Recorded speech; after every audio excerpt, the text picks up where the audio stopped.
The Good Old Grateful Deadcast, the official podcast of the Grateful Dead. I'm Rich Mahan with Jesse Jarnow, exploring the music and legacy of the Grateful Dead for the committed and the curious. Ladies and gentlemen, fellow Deadheads, welcome to Season 7 of the Good Old Grateful Deadcast. I'm your co-host, Rich Mahan. Thank you very much for tuning in.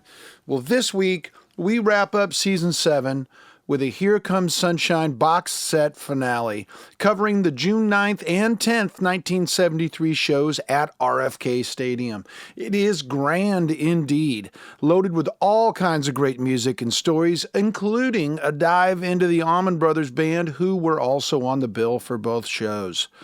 Speaking of Here Comes Sunshine, Here Comes Sunshine 1973.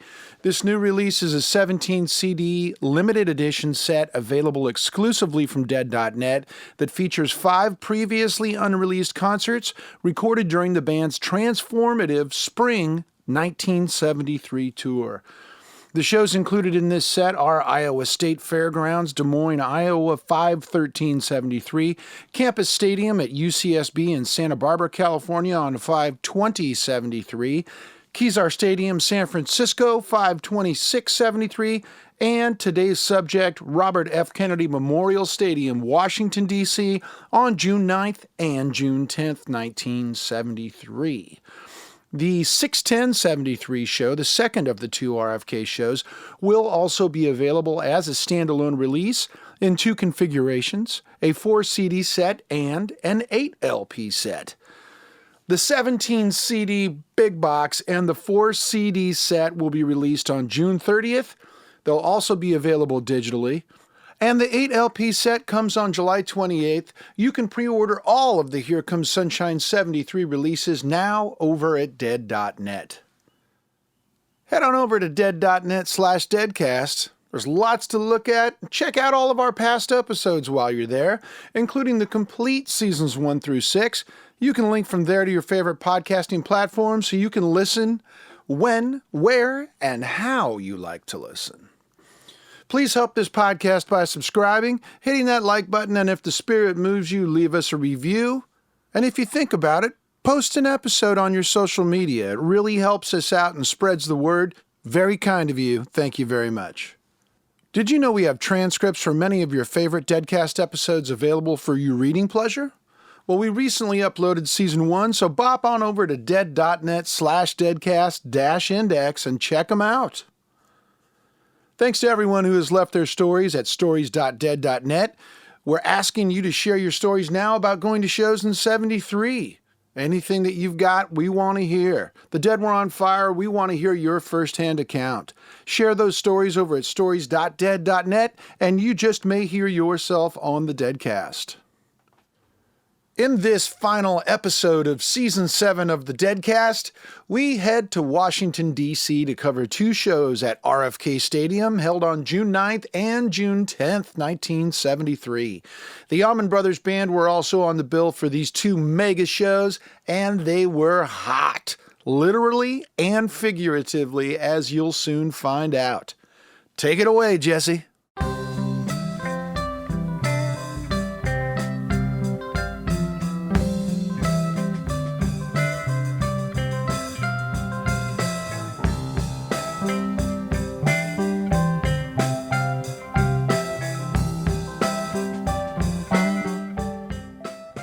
The Grateful Dead finished the spring of 1973 on the East Coast, playing 2 giant shows with the Allman Brothers Band at RFK Stadium in Washington, D.C. that now conclude the Here Comes Sunshine box set.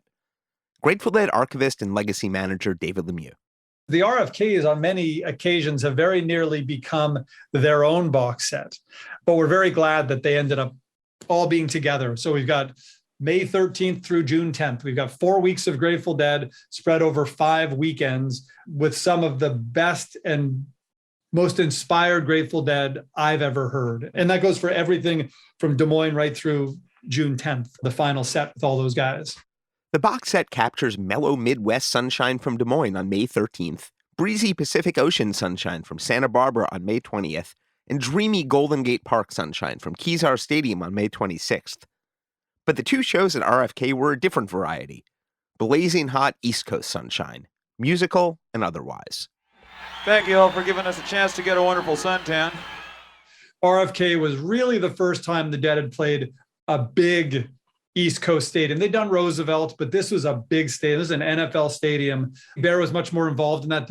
The construction of the sound system had to be much bigger than anything they'd used up until then. Working on the sound system and capturing sonic journals of that work was Owsley Stanley, 11 months post-prison. So Bear was at those shows and recorded. And for those, we also had, I believe, kids recordings from that. And we ended up opting to go with Bears. Kids are incredible as well, but Bears, they have a certain Bear quality to them in a very good way. Thanks as always, Bear. I know we mentioned the length of the Des Moines show a few weeks back, but the second night at RFK truly might be the longest ever Dead show, counting the jam set at the end. 4 hours, 40 minutes, 47 seconds of stage time, according to the official track listing on the new box. So for these stadium shows, we have a stadium-sized episode. Don't forget your sunscreen.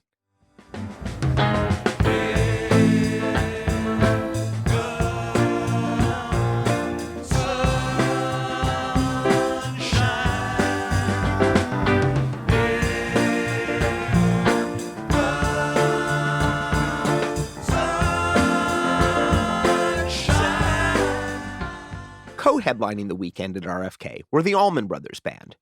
That year, the Allmans released their biggest ever song, making it to number 2 with a bullet.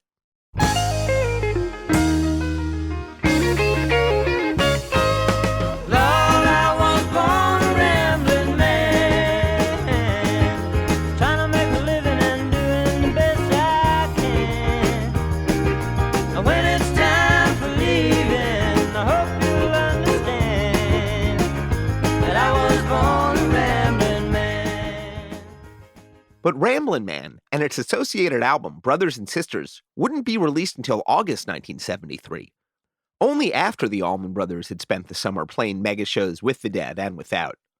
To help guide us through Allman's history as it merges with our own, we're so genuinely happy to welcome Allan Paul, author of a great forthcoming book titled Brothers and Sisters, out later this summer via St. Martin's Press. We've linked to it at dead.net/deadcast. None of this stuff makes sense if you look at it through the lens of the more contemporary music business, or even like what developed in the 80s, 90s that we got used to, where if somebody puts out a single, then they put out an album, then they tour behind it. They were just sort of doing it as they went. And there's a lot of differences between the Grateful Dead and the Allman Brothers, but one similarity is that they really did still view a live performance as their bread and butter. If you enjoy the kind of deep, obsessive territory we cover on the Deadcast, I can't recommend Allan's book highly enough. Just like the Dead and the Allmans had a lot of similarities and equivalents through their bands and organizations, Allan's become our unofficial Allmans correspondent and ambassador, plunging down a few rabbit holes in the course of putting this episode together. The Dead and the Allmans first got acquainted at the Fillmore East, shows we touched on most recently in our Bear's Choice episode. You know, February 1970.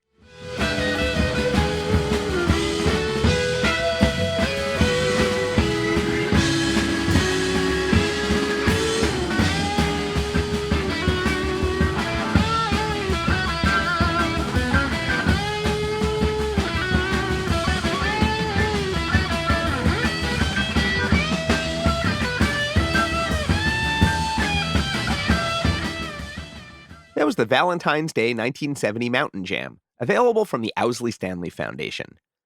After those shows, they played together whenever they could, which wasn't ever nearly enough. Besides a radio appearance with Jerry Garcia and Bob Weir, Duane Allman would only sit in with the Dead once more, in April 1971, again at the Fillmore East, before his tragic death in a motorcycle accident that October. The Allmans continued onward, and the bond between the bands grew even tighter, starting in the summer of 1972. Please welcome Deadhead Ihor Slabicky. The Dead were playing in Hartford in the summer, and you see this organ get put on stage, and it's got a big mushroom painted on it, and you kind of know, oh man, something's going to happen here. And that's not the Grateful Dead's equipment, it's the Allmans.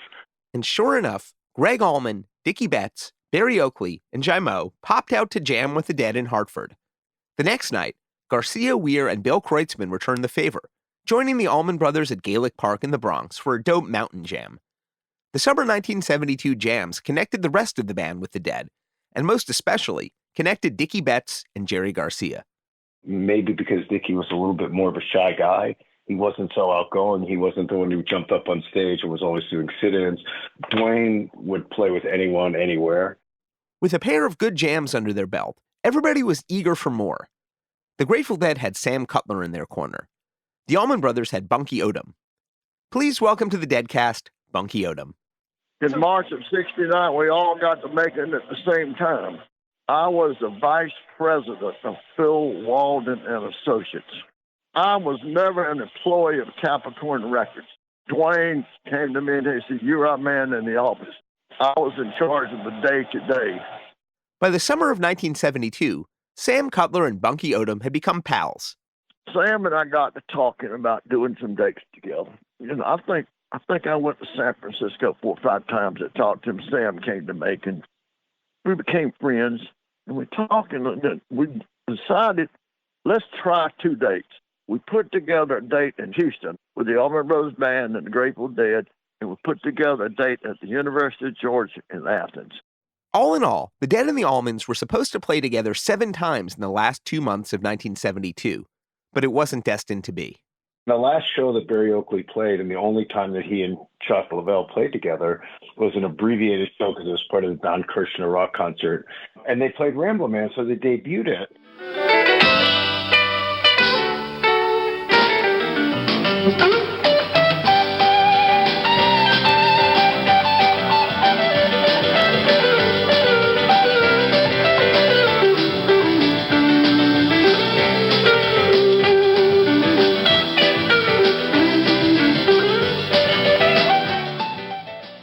As it turns out, the Dead were originally scheduled to have appeared alongside the Allmans on the debut episode of Don Kirshner's rock concert, recorded on Long Island at Hofstra University on November 2nd.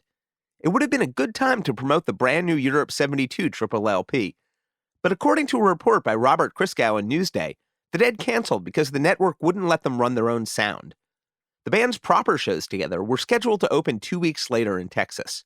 But then, tragedy struck. And Barry Oakley died. So the dates didn't get worked. They included 2 hours of, quote, open jam at the end of each night. So, you know, those 2 shows are something that really got away. And the Dead ended up playing in Houston alone.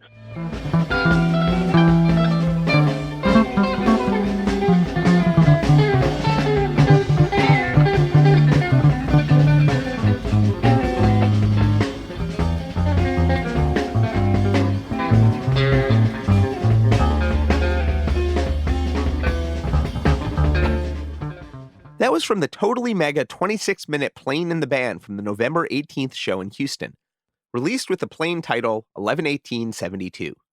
Oakley had been one of the more serious Dead freaks in the Allmans, and Phil Lesh would fly an Eat a Peach t-shirt at a few of the shows in the spring of '73. I'm not sure where the University of Georgia show fit in, but the co-headlining gigs would have continued out west. David Lemieux. The December '72 Winterland shows were supposed to be with the Allmans.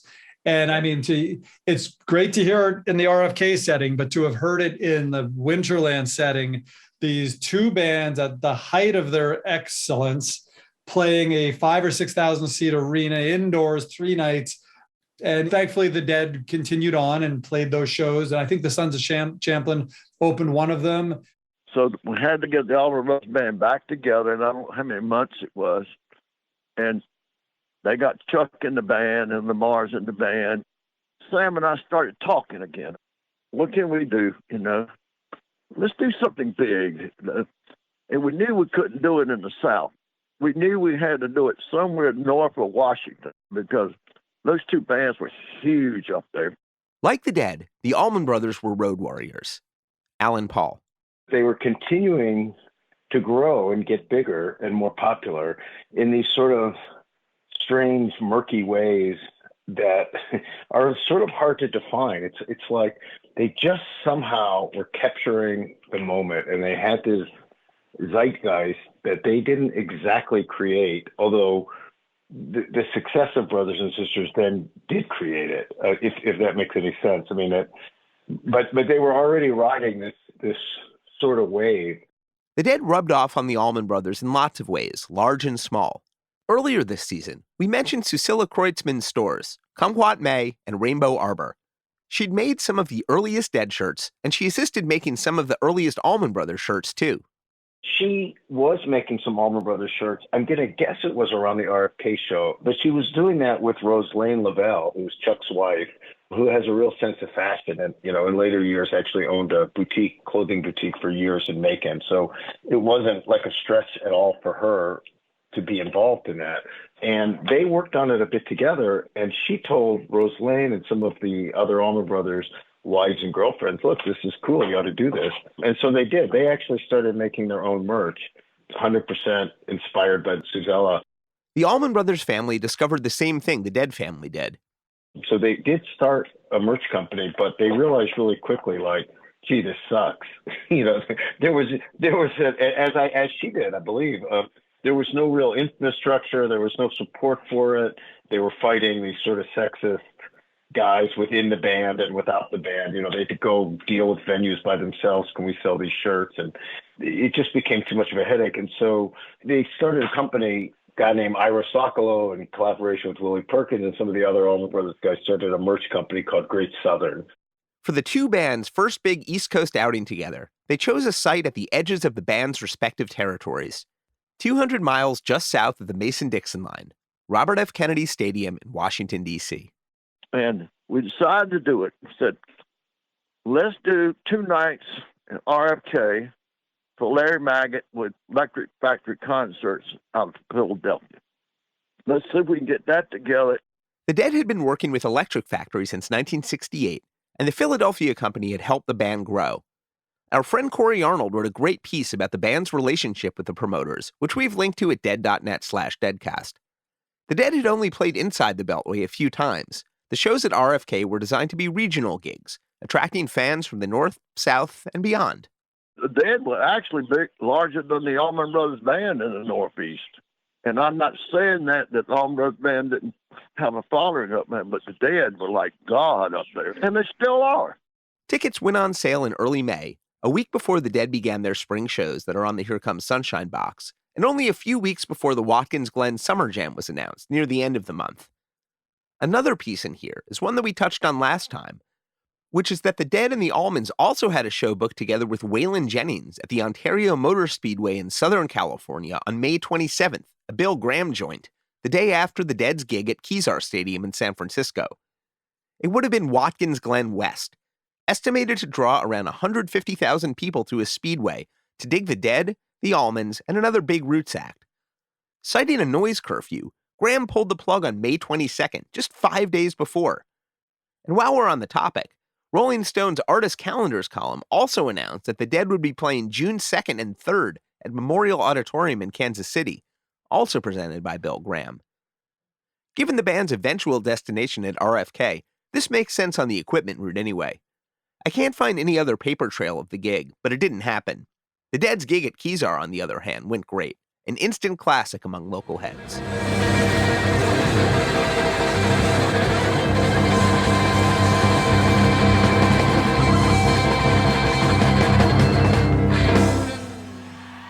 Bye.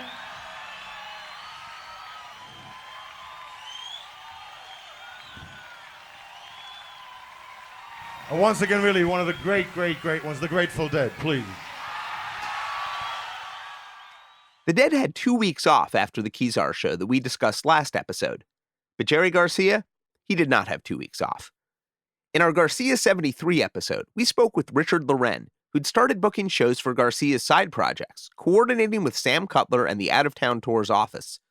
We'll use this spot to insert our weekly shout to jerrybase.com, which keeps track of all this stuff. On May 29th and 30th, Garcia and Merl Saunders made their first trip to Southern California, playing 2 nights at the venerable Ash Grove in L.A., presumably booked around the canceled Ontario Speedway show. On June 2nd, they were in San Rafael at Marin Veterans Memorial Auditorium for a benefit for the Henry C. Hall Elementary School, with opening sets by Herbie Hancock and the Pointer Sisters. No tapes, but Sweet Bill. After that, it was time for Garcia to head east. On guitar, Peter Rowan. On bass, John Kahn. On mandolin, David Grisman. I'm fiddle Vassar Clements. The banjo player is Jerry Garcia. Ladies and gentlemen, Old and in the Way.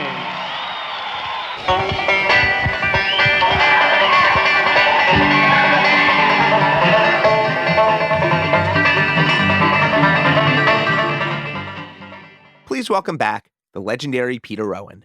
When we toured with the Grateful Dead, Old and in the Way on the East Coast, we did one tour. Jerry played with us one night and the Dead one night, which was way too much. That does sound like way too much, though it's hard not to argue that Garcia wasn't totally shredding by the time he got to RFK. He played 7 gigs in 7 days, from June 5th through June 11th, 4 with the Old and in the Way, 2 with the Dead at RFK, and then 1 more with Old and in the Way. And the night before the tour, he met up with the rest of Old and in the Way in Boston, where they met their newest member, the fiddler Vassar Clements, for their first practice together. We discussed it extensively in our Garcia 73 episode. During the run-up to the RFK shows, East Coast Deadheads had what turned out to be their only chance to see Old and in the Way. The tour opened in Boston on June 5th, then hit Passaic, New Jersey on June 6th, Garcia's first visit to the other Capitol Theater.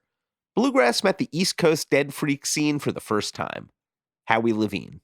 We go walking in, and we're, getting off, and we're walking into the lobby in Passaic. I was the designated driver, but that's okay. So I had to wait. And as we're walking in, I'm starting to feel it. And somebody calls my name.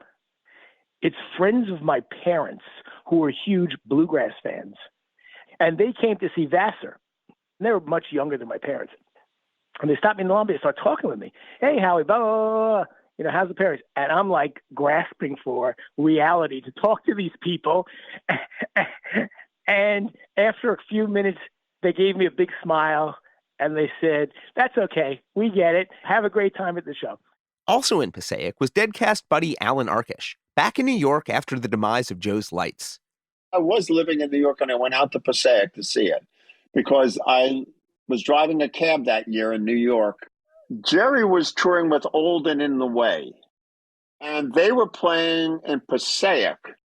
And so I went, and I'm hanging out backstage with Jerry and all this stuff, and he introduces me to the guys in Old and in the Way. And the mandolin player is David Grisman. And I'm talking, and I realized that David Grisman had been in a band that I had seen at the Fillmore called Earth Opera. Not long after, Allan headed to Hollywood to make his way in the pictures, landing a job with infamous B-movie director Roger Corman.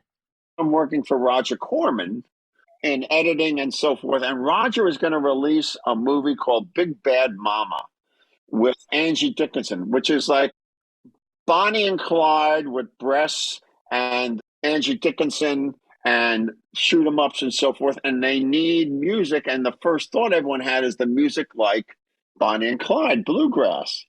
So I get this idea, says, let me find David Grisman.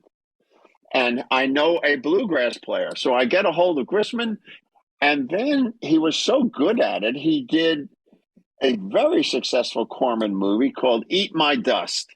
Ron Howard pops the clutch and tells the world to eat my dust. I wrote that, everybody, so when it comes out. And he did a great score, which he still plays today.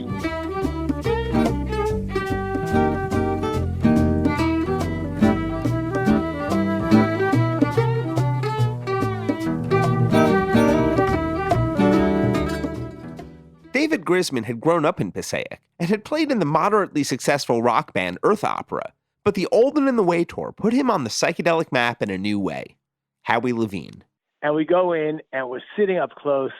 And I remember at various points staring at like Grisman, who was like a serpent. His arms, he's moving so quickly. It looked like he had 5 arms. And Jerry with a big smile, and Vassar, who was just looked totally out of place. Here was this great Southern guy playing with all these heads and ripping it up. I mean, just tearing the place up. It was so amazing. It was one of the best shows I had ever seen live. It was that spectacular. And it was because these guys are having fun. You look at the stage and they have these big smiles, and they're just having the best time playing music. This is what it's about. Richard Loren had organized the tour. By the time they got to the end of the 4 gigs they played, it was kind of interesting. We went to Boston, first gig. But Jerry was the big star, By the time we got to Virginia, the big stars were Peter and David. On June 8th, the tour hit Virginia for a fairly epoch-making appearance at the 8th Warrenton Bluegrass Festival in Lake Whippoorwill. Olden in the Way would become an important bridge into bluegrass's still-picking modern age, though their sole album didn't come out until 1975. Warrenton was the first of only 2 times they appeared on a festival. Peter Rowan. There's photos of that festival that were taken. There's me with Sam Bush, David, myself, and Hartford. We're all in our undershirts on a stage. We are hippied out. And what it was that was the new wave of the bluegrass right there in those pictures. Also, Buck White was in those pictures playing guitar. It was a 3-day festival, and even the bill on Friday was just tremendous, to name just a few besides Olden in the Way. Doc and Merle Watson, the Dillards, the Stonemans, Steve Goodman, Del McCoury, and Tex Logan. Jerry stayed in his motel. He wouldn't come out and do any of the jamming that we did hanging out backstage. He also felt very vulnerable. There was no security. There never is at a bluegrass festival. Just people were wandering around everywhere. And I just remember when Jerry came out to play, all of a sudden from the campground over the hill comes all these guys with black hair and beards and cut off blue jeans, all waving the Jerry Garcia lacking middle finger sign. It was like a cult of mini Jerrys. And there was like 30 or 40 of them. And I just remember the look on Jerry's face was like, oh no. He did, that was my remembrance, and it may be enlarged by history, but I just remember Jerry was very uncomfortable being that exposed to so many people, and he had allergies. And, when you're playing in the middle of a pine forest and a bluegrass festival, there's a lot of dust, there's a lot of pollen.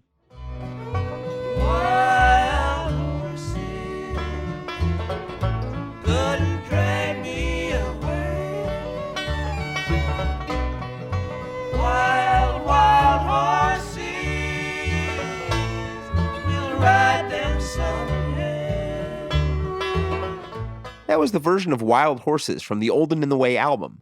Out west, Garcia was just another freak in the freak kingdom, as Hunter S. Thompson once put it. But on the East Coast, he was becoming a genuine celebrity. The spring of 1973 saw the beginning of what members of the Dead referred to as the mega gig. Grateful Dead archivist David Lemieux. You can look at photos of RFK and you can see the prototype of the Wall of Sound. Lots of things would change between then and March of 74, but certainly there's a big sense of what the Wall of Sound would become. I think owing to the fact that they were playing a stadium that was bigger than any stadium they played. Again, Roosevelt Stadium is big, Kezar Stadium, these are big places. Santa Barbara Stadium is big places. RFK was a whole new thing for the Grateful Dead. In 1976, Jerry Garcia reflected on this period in a television interview with Father Miles Riley. We felt that having reached the end of a certain level of that cul-de-sac that we were talking about, that in terms of, for us, or for a rock and roll group, for a performing musical group, the end of that really is the colossal, what we call the mega gig, the huge stadium,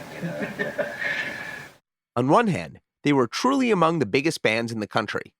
While certainly the Dead were bringing in lots of money for their mega gigs, they were putting out a lot too. Here's how Bob Weir described it in September 1973 in WAER. We make sure that they broke. We make sure that we spend anything that comes in.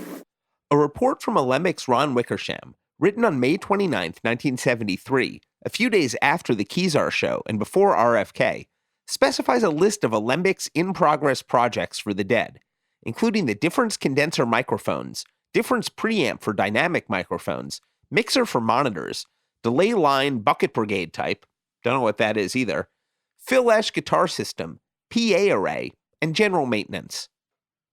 It was also a period of great expansion for the Dead, as they prepared to launch their own record company, which we got into in our Grateful Dead & Co. episode, and which we'll detail more down the line. Well, we got into sort of a spiral scene where we had to have a lot of employees in a huge overhead in this PA that we've been building. And in order to pay for it all, we had to play bigger places. in order to play bigger places and get decent sound, we have to buy a bigger PA. And in order to buy a bigger PA, we have to make more money and play bigger places. Don't think about that too closely. Manager John McIntyre was along for the interview. Well, at one point you made the decision to play large halls. We did do that. And that was when we started increasing the equipment. So that decision came first, and that was caused by the fact that we were drawing more than the small halls could hold. And on the East Coast, we were having troubles. Like at Boston University, we had a riot, you know. There were problems with small halls. We were being forced into large halls, and so we increased the sound system to come up with that. If you've never had a chance to read through the band's newsletters from the early 1970s, it can be slightly unsettling how homemade and direct they are. We've posted links at dead.net/deadcast. There are tour dates, sure, but there are also whole dense pages filled with doodles by Garcia and Hunter, marbled with transmissions from St. Dilbert, other pages with psychedelic art by the under-acknowledged Marianne Mayer, and a startling amount of financial transparency about their operating expenses. In the newsletter that went out to heads around the time of the RFK shows, it featured an illustration of the Ouroboros, the serpent eating its own tail, alongside a typically thoughtful State of the Changes report from Allan Trist. The Ouroboros diagram, which was in one of the newsletters, was just a symbol for that very process. So are we eating our tails here with the sound system and getting too big without understanding, you know? It was all part of that process. Absolutely. The State of the Changes read, in part, "We like a variety of concert situations. Ambience comes in different sizes. We like a small hall, and so do you, and an outdoor gig in the sun, and a large hall when it can be made to sound good. Few halls over 6,000 capacity aren't sports arenas with novel acoustic and environmental puzzles. The mega gigs brought with them their own strange vibrations." Here's Garcia in 76. And then at that point, the experience for us got to be one that was totally controlled in the sense of it's airplanes to motel, motel to gig, backstage heavy security, nobody near the stage, you know. And what's worse is that it's also reflected in the way those very large venues deal with people. They deal with them in that sort of cattle prod methodology, you know, lots of cops, lots of Trist lines, lots of tightness. Though the tapes are excellent, Weir didn't think the band really had the stadiums under the control yet when he spoke about it that September on WAER. Well, we've never really mastered the technique of playing those big places. I imagine that should be forthcoming shortly. I'll master that technique, and then when that happens, we're also putting our minds, like I say, to work reasonable ways of playing smaller places without incurring the hassles that we incurred. Over the next decades of the band's career, all of those things would happen, but on slightly different timescales. The sound system would get bigger, for one. The version the band brought to RFK in June was certainly the biggest yet. One witness we have, who we're really excited to have on the Deadcast, is Buddy Thornton, part of the Allman Brothers in-house engineering team. The first time I had any interaction with any of those guys was RFK Stadium gig, D.C., June 9 and 10, 73, right?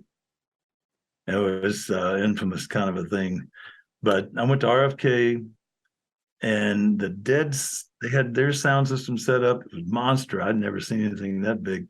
They had some side fills, but they had those big stacks with Phil's bass rig and Jerry's. Those cables, like the Owsley Stanley design, I guess, and those guys. But I didn't know any of those people until then. The exact nature of the split billing hadn't been specified in the ads, but worked out that the Dead would open the Saturday show and close the Sunday show, plus different opening acts on each day, which gave the weekend a certain topography.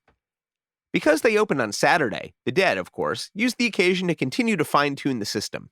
The first members of their sound team had arrived on Wednesday. The band's itinerary for Friday, June 8th, simply read, "A day of tests." Some of us were throwing football field around the RFK Stadium, right? Just hanging out and until they opened the gates and let all these kids in. And I remember talking to either, I don't know if it was Ron Wickersham or Healy, but somebody was doing some measurements with a slide rule, actually.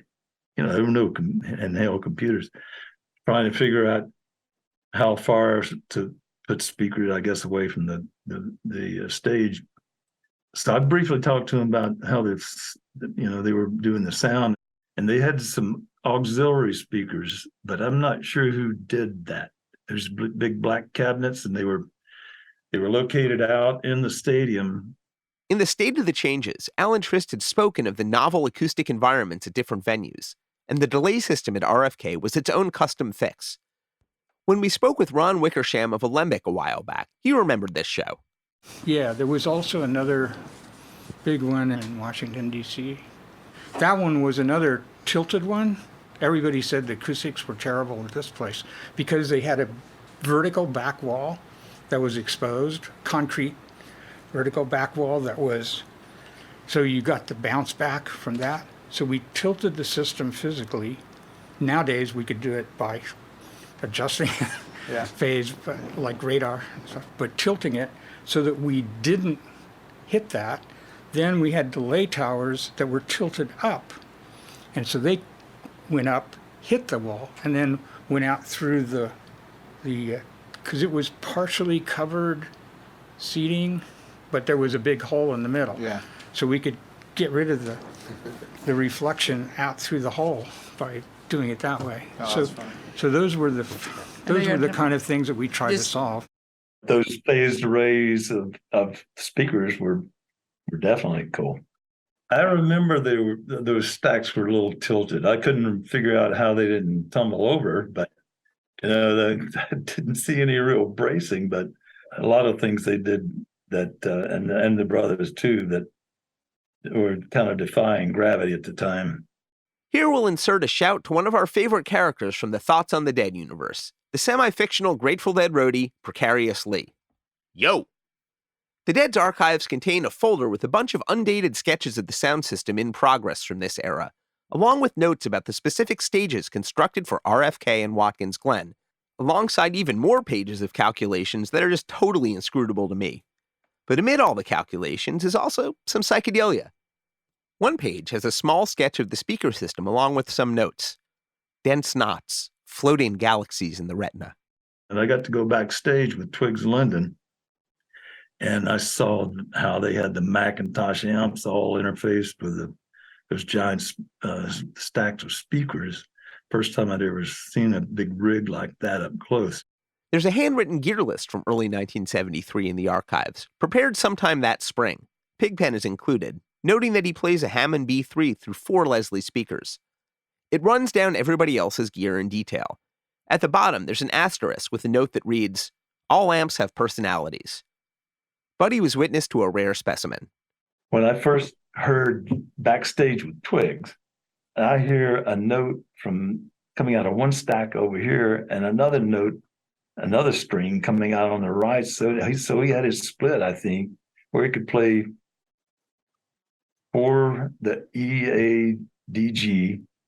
It split so that each stack was a different string, and he had all these controls on it to do that. Phil Lesh's quadraphonic bass is the stuff of legend, new in early 1973, specified in the aforementioned gear list, and only deployed very occasionally. Having 4 strings coming out of 4 speakers turned out to be slightly more disconcerting than desired, except under certain circumstances. Somewhere in the tangle of the Dead's gear at RFK was Owsley Stanley. Though he was old and in the way's usual taper, he'd skipped the tour, presumably to keep working on the sound system. At RFK, he was running tape both nights, and it's his recordings that we'll be listening to today. We'll take a moment to sample them before we fully dive into the show.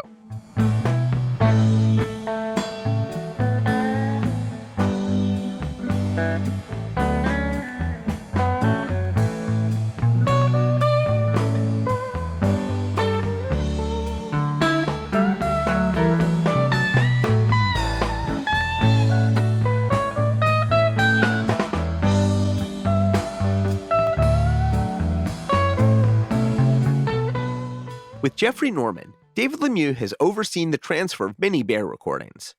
Bear, I think quite famously, he didn't use EQ very much. He didn't use compression. He didn't add a lot or any reverb. Bear's recordings are drier. They're not pejorative terms. They're just objective terms and their facts, but it's drier. Bear was very adamant that we not manipulate the audio when we'd master things that he recorded, because in his mind, what he recorded was perfect. It was a perfect reflection of what you were hearing. And I remember a couple of times where, as an engineer, Jeffrey would say, if I can make it better with some compression or some reverb or some EQ, I'm going to. I think that was his notion 15, 20 years ago. But a couple times I distinctly remember being in the Dead studio with Jeffrey, and we put on a Bear recording to master it for Dick's Picks at the time. And Jeffrey would say, I can't improve this. He's right. Like, it's maybe there are little things you can do, but in terms of the normal amounts of sonic manipulation a mastering engineer would do with a 2-track source tape, there was nothing to do.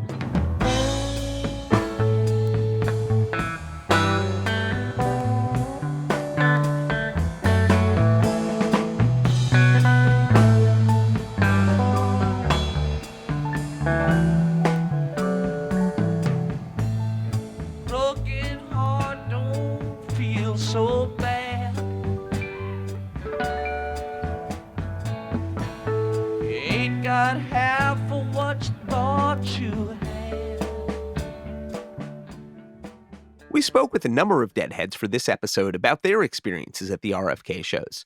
There were certainly many heads who saw the Dead for the first time at these 2 gigs. But the Dead had hit the Northeast so relentlessly over the previous 7 years that for many in their growing fan base, it was just time for the Dead's seasonal visit. Howie Levine had been seeing them since the Fillmore East days.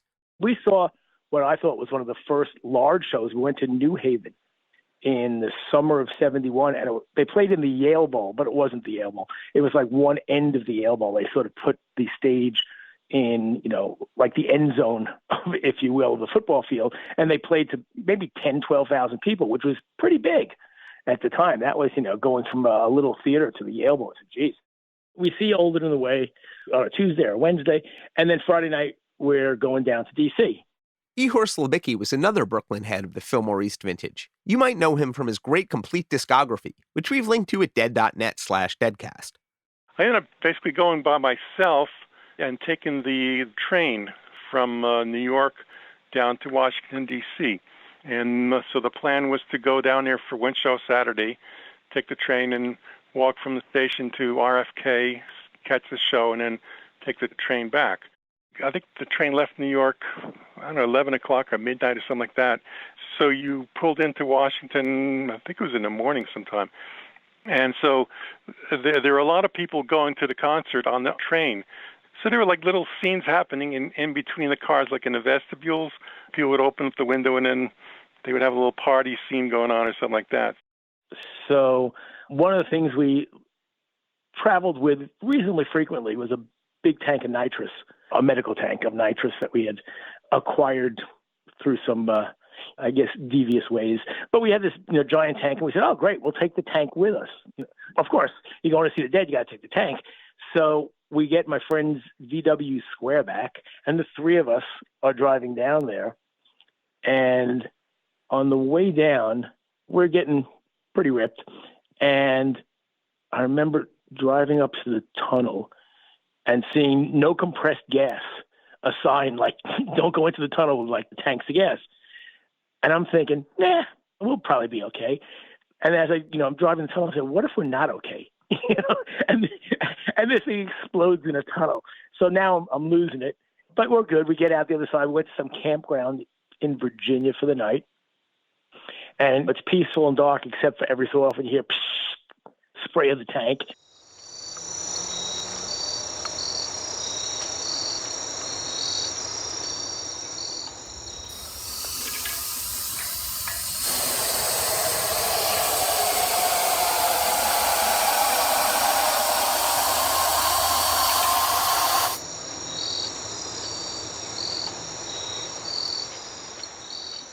Have you ever been experienced?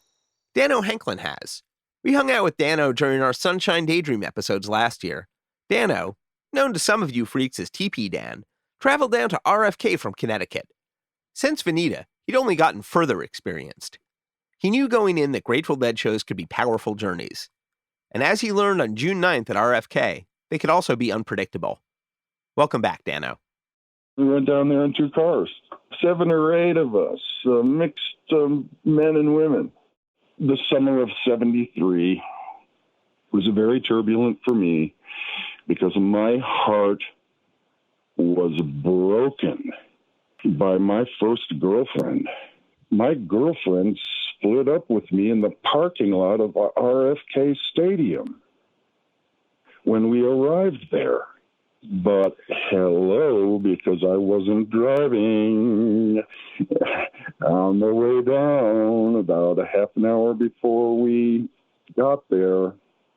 And so I had my heart broken in a heightened state as we walked into RFK Stadium. Oh, man. The gates opened around noon. Ihor Slabicky.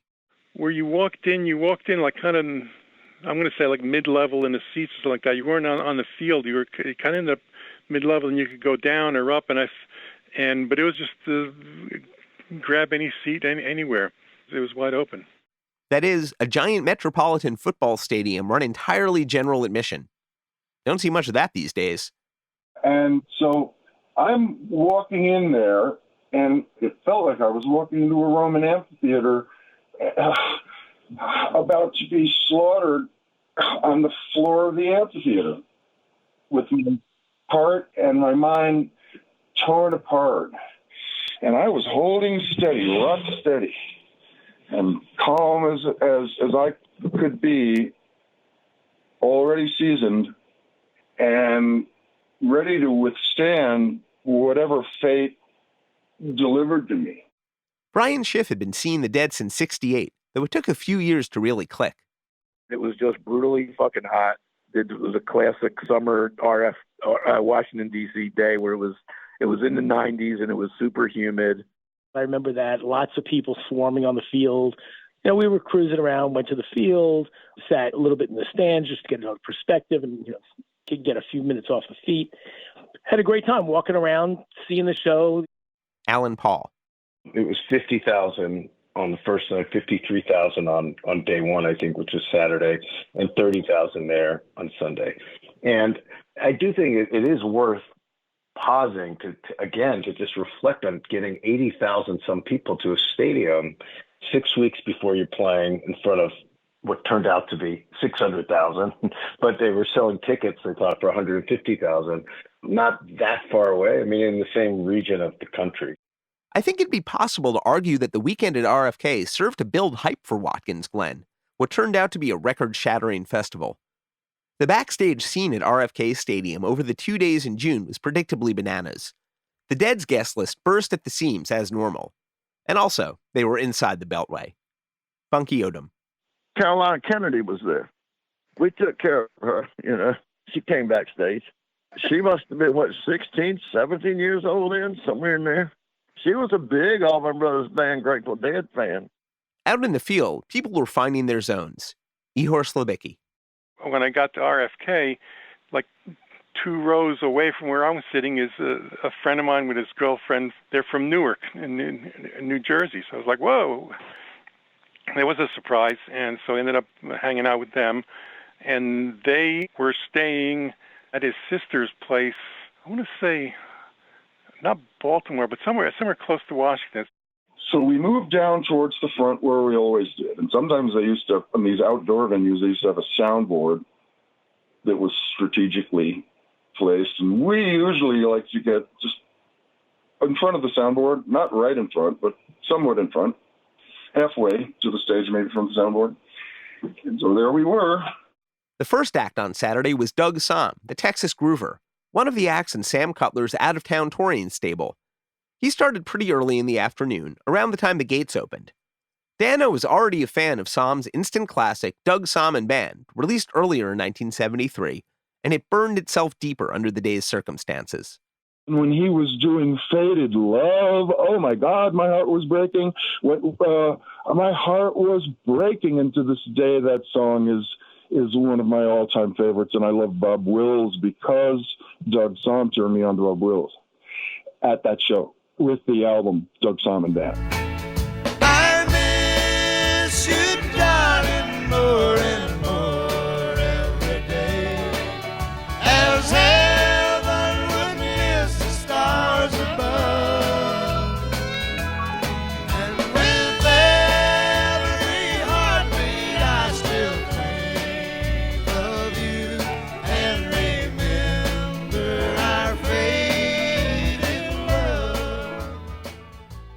No tapes have ever surfaced of Doug Somm's RFK set, but it'd be great to hear them. And after Doug Somm, left my home in Norfolk, Virginia, California on my mind. Straddled that granite road, it passed Raleigh on across Carolina. Stopped in Charlotte, Fairbanks, Rocklin, we never was a minute late. We was 90 miles out of Atlanta by sundown, rolling across Georgia State.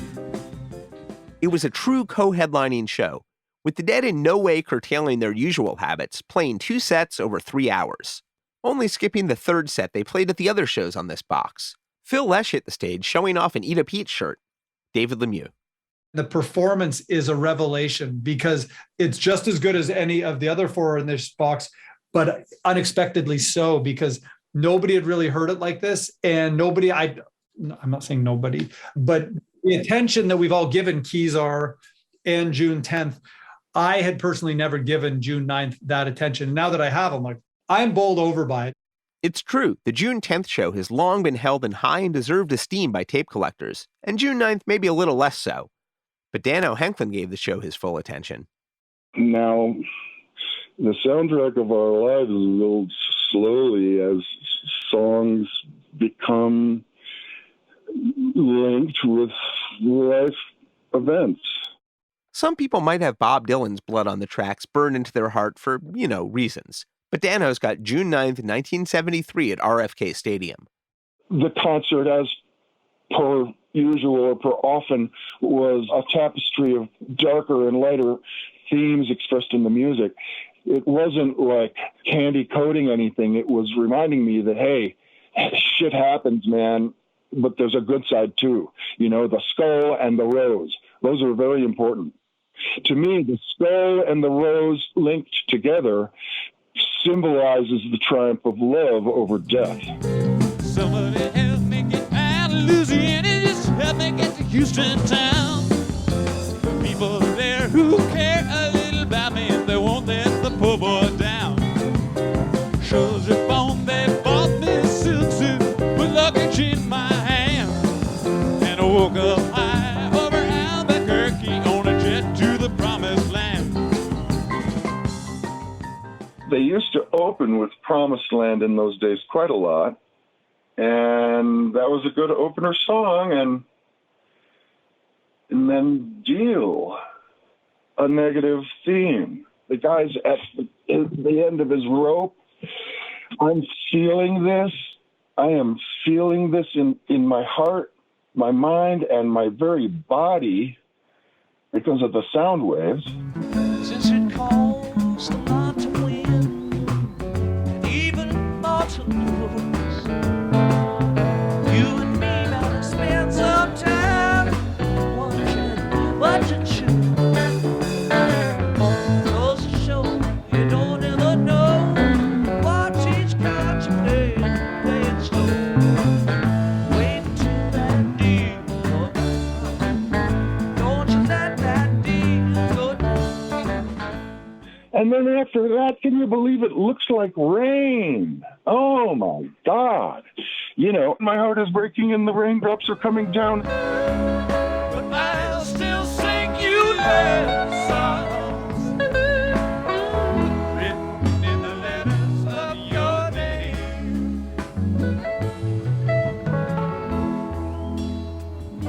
Pray the storm to come, for it surely looks like rain.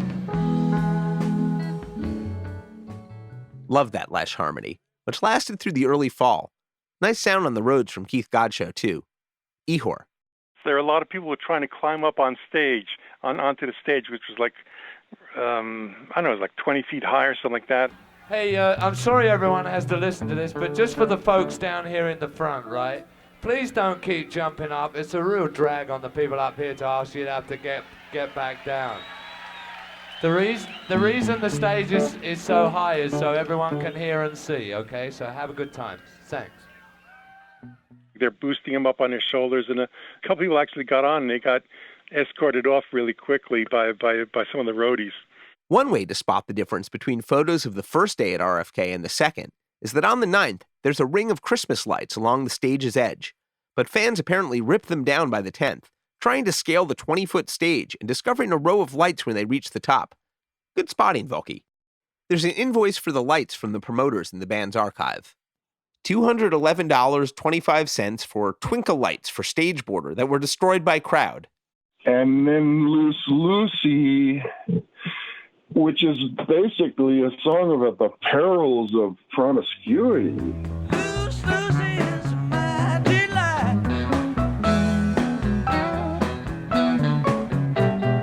We go running and we fall all night. Round and round, woo, round and round. Round and round, woo, round and round. Don't take much to get my love around.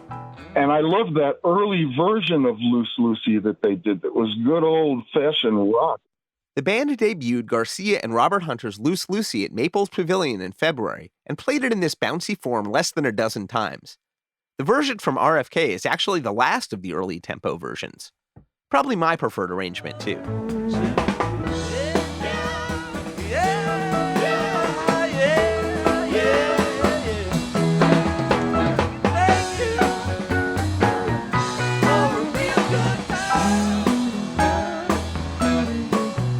They didn't get around to Big River until the second set, but of course when that came through, there it was. I mean, that's it right there.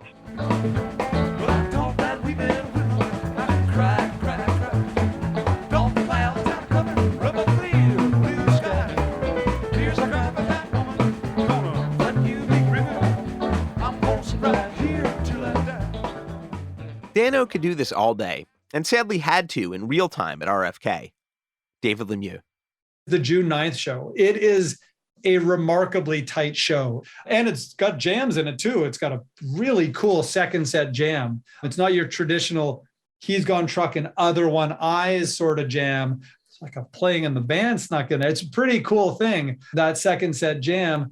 But the tightness of it is remarkable. They went into Eyes of the World right after Big River.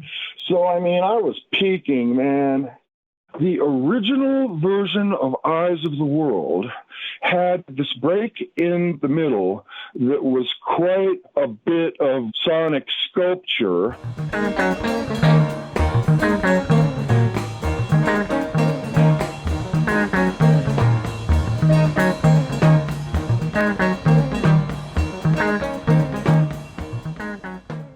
It was a piece of music as dramatic as any the Dead created, and heads consistently cited as something they remember from the gigs. Tonight, it opened into the place that Dano needed to go. Take up your China doll. Take up your China doll. It's only fractured. And just a little nervous from the fall.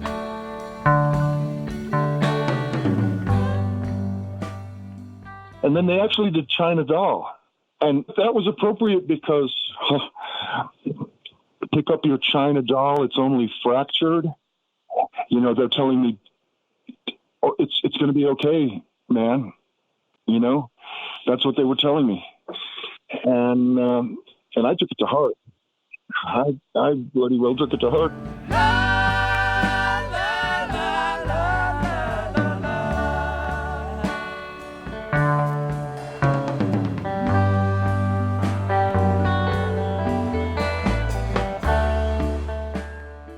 After my soul was dragged through the catharsis of all of those Dead songs that were already woven into my soundtrack and then thrown back in my face with full force by actual life events, then there was a stillness and a calmness when they went off the stage. And then the Allmans set up and started to come on. Brian Schiff. It was a huge delay until the Allmans came on. I think they maybe didn't want to play till it was dark out or something. Well, a lot of energy's been put out over the years to bring these bands together, you know, and prior to this date, it hasn't happened for a while. Everybody from our end of the music is real happy that at long last we've been able to welcome on the same bill both the Grateful Dead and now the Allman Brothers Band. Please welcome the Allman Brothers Band.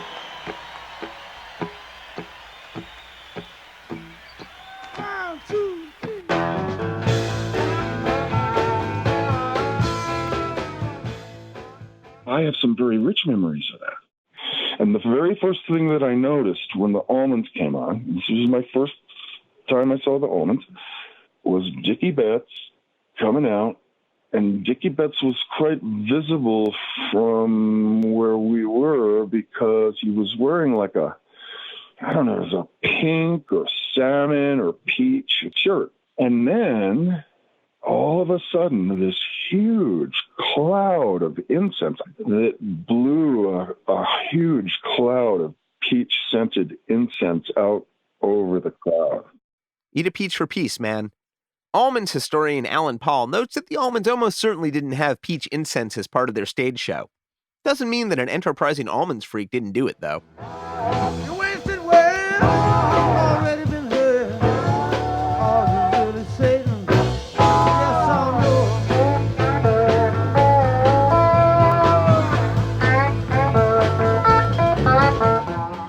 Alan Paul.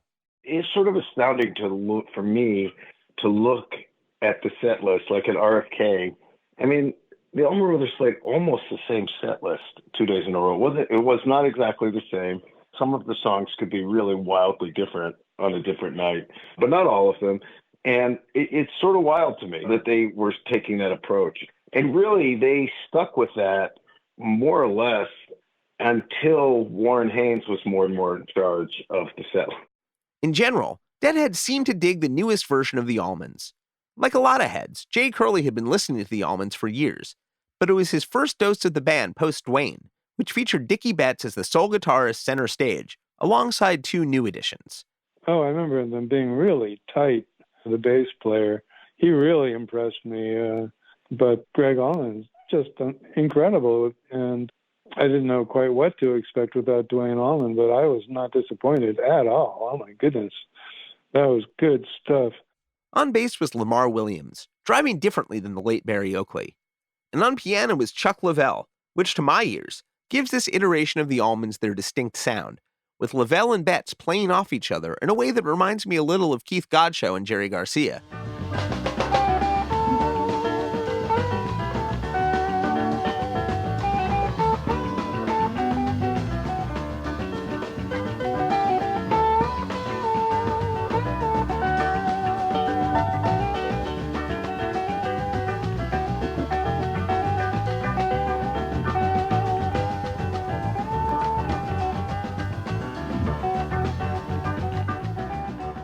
The Allmans played 2 sets as well.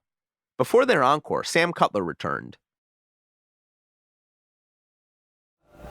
This is where the scene gets a little loose, and probably various people from various well-known and unknown outfits will be joining the folks on stage to play a little.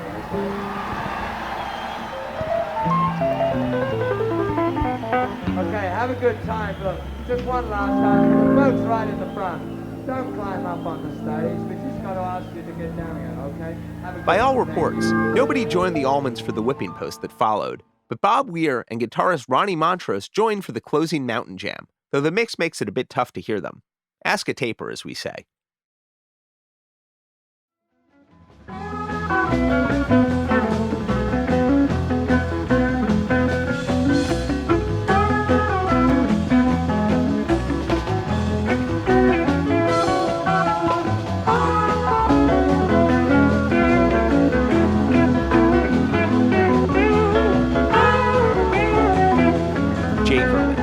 We only had tickets for the first night, but then Sam Cutler got up after the Dead set and said, well, if you hang out and pick up a bag of trash, we'll give you a ticket for tomorrow's concert.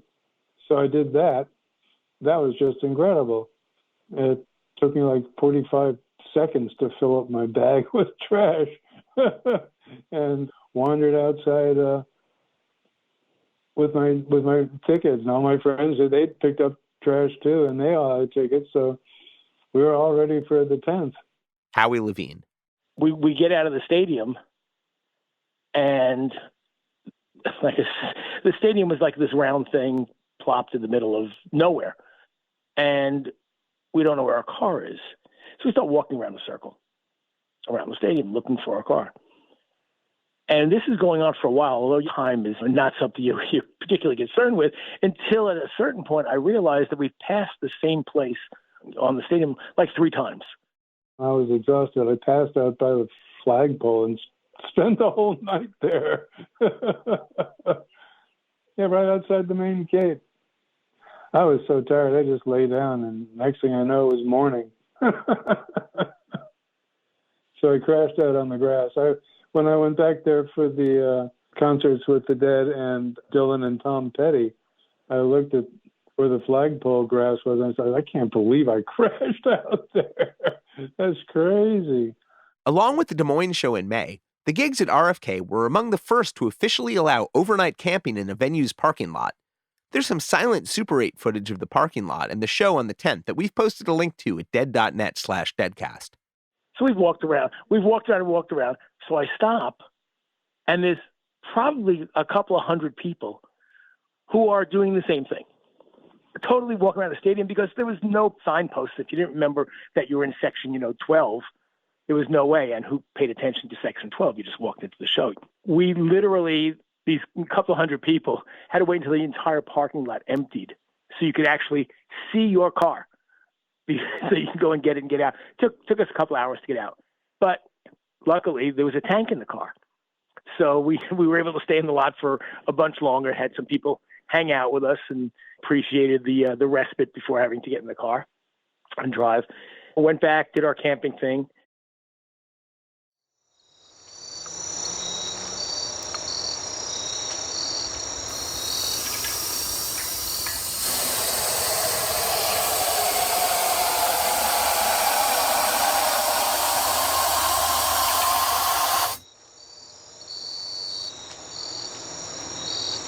The co-bill at RFK even trickled down to the opening acts.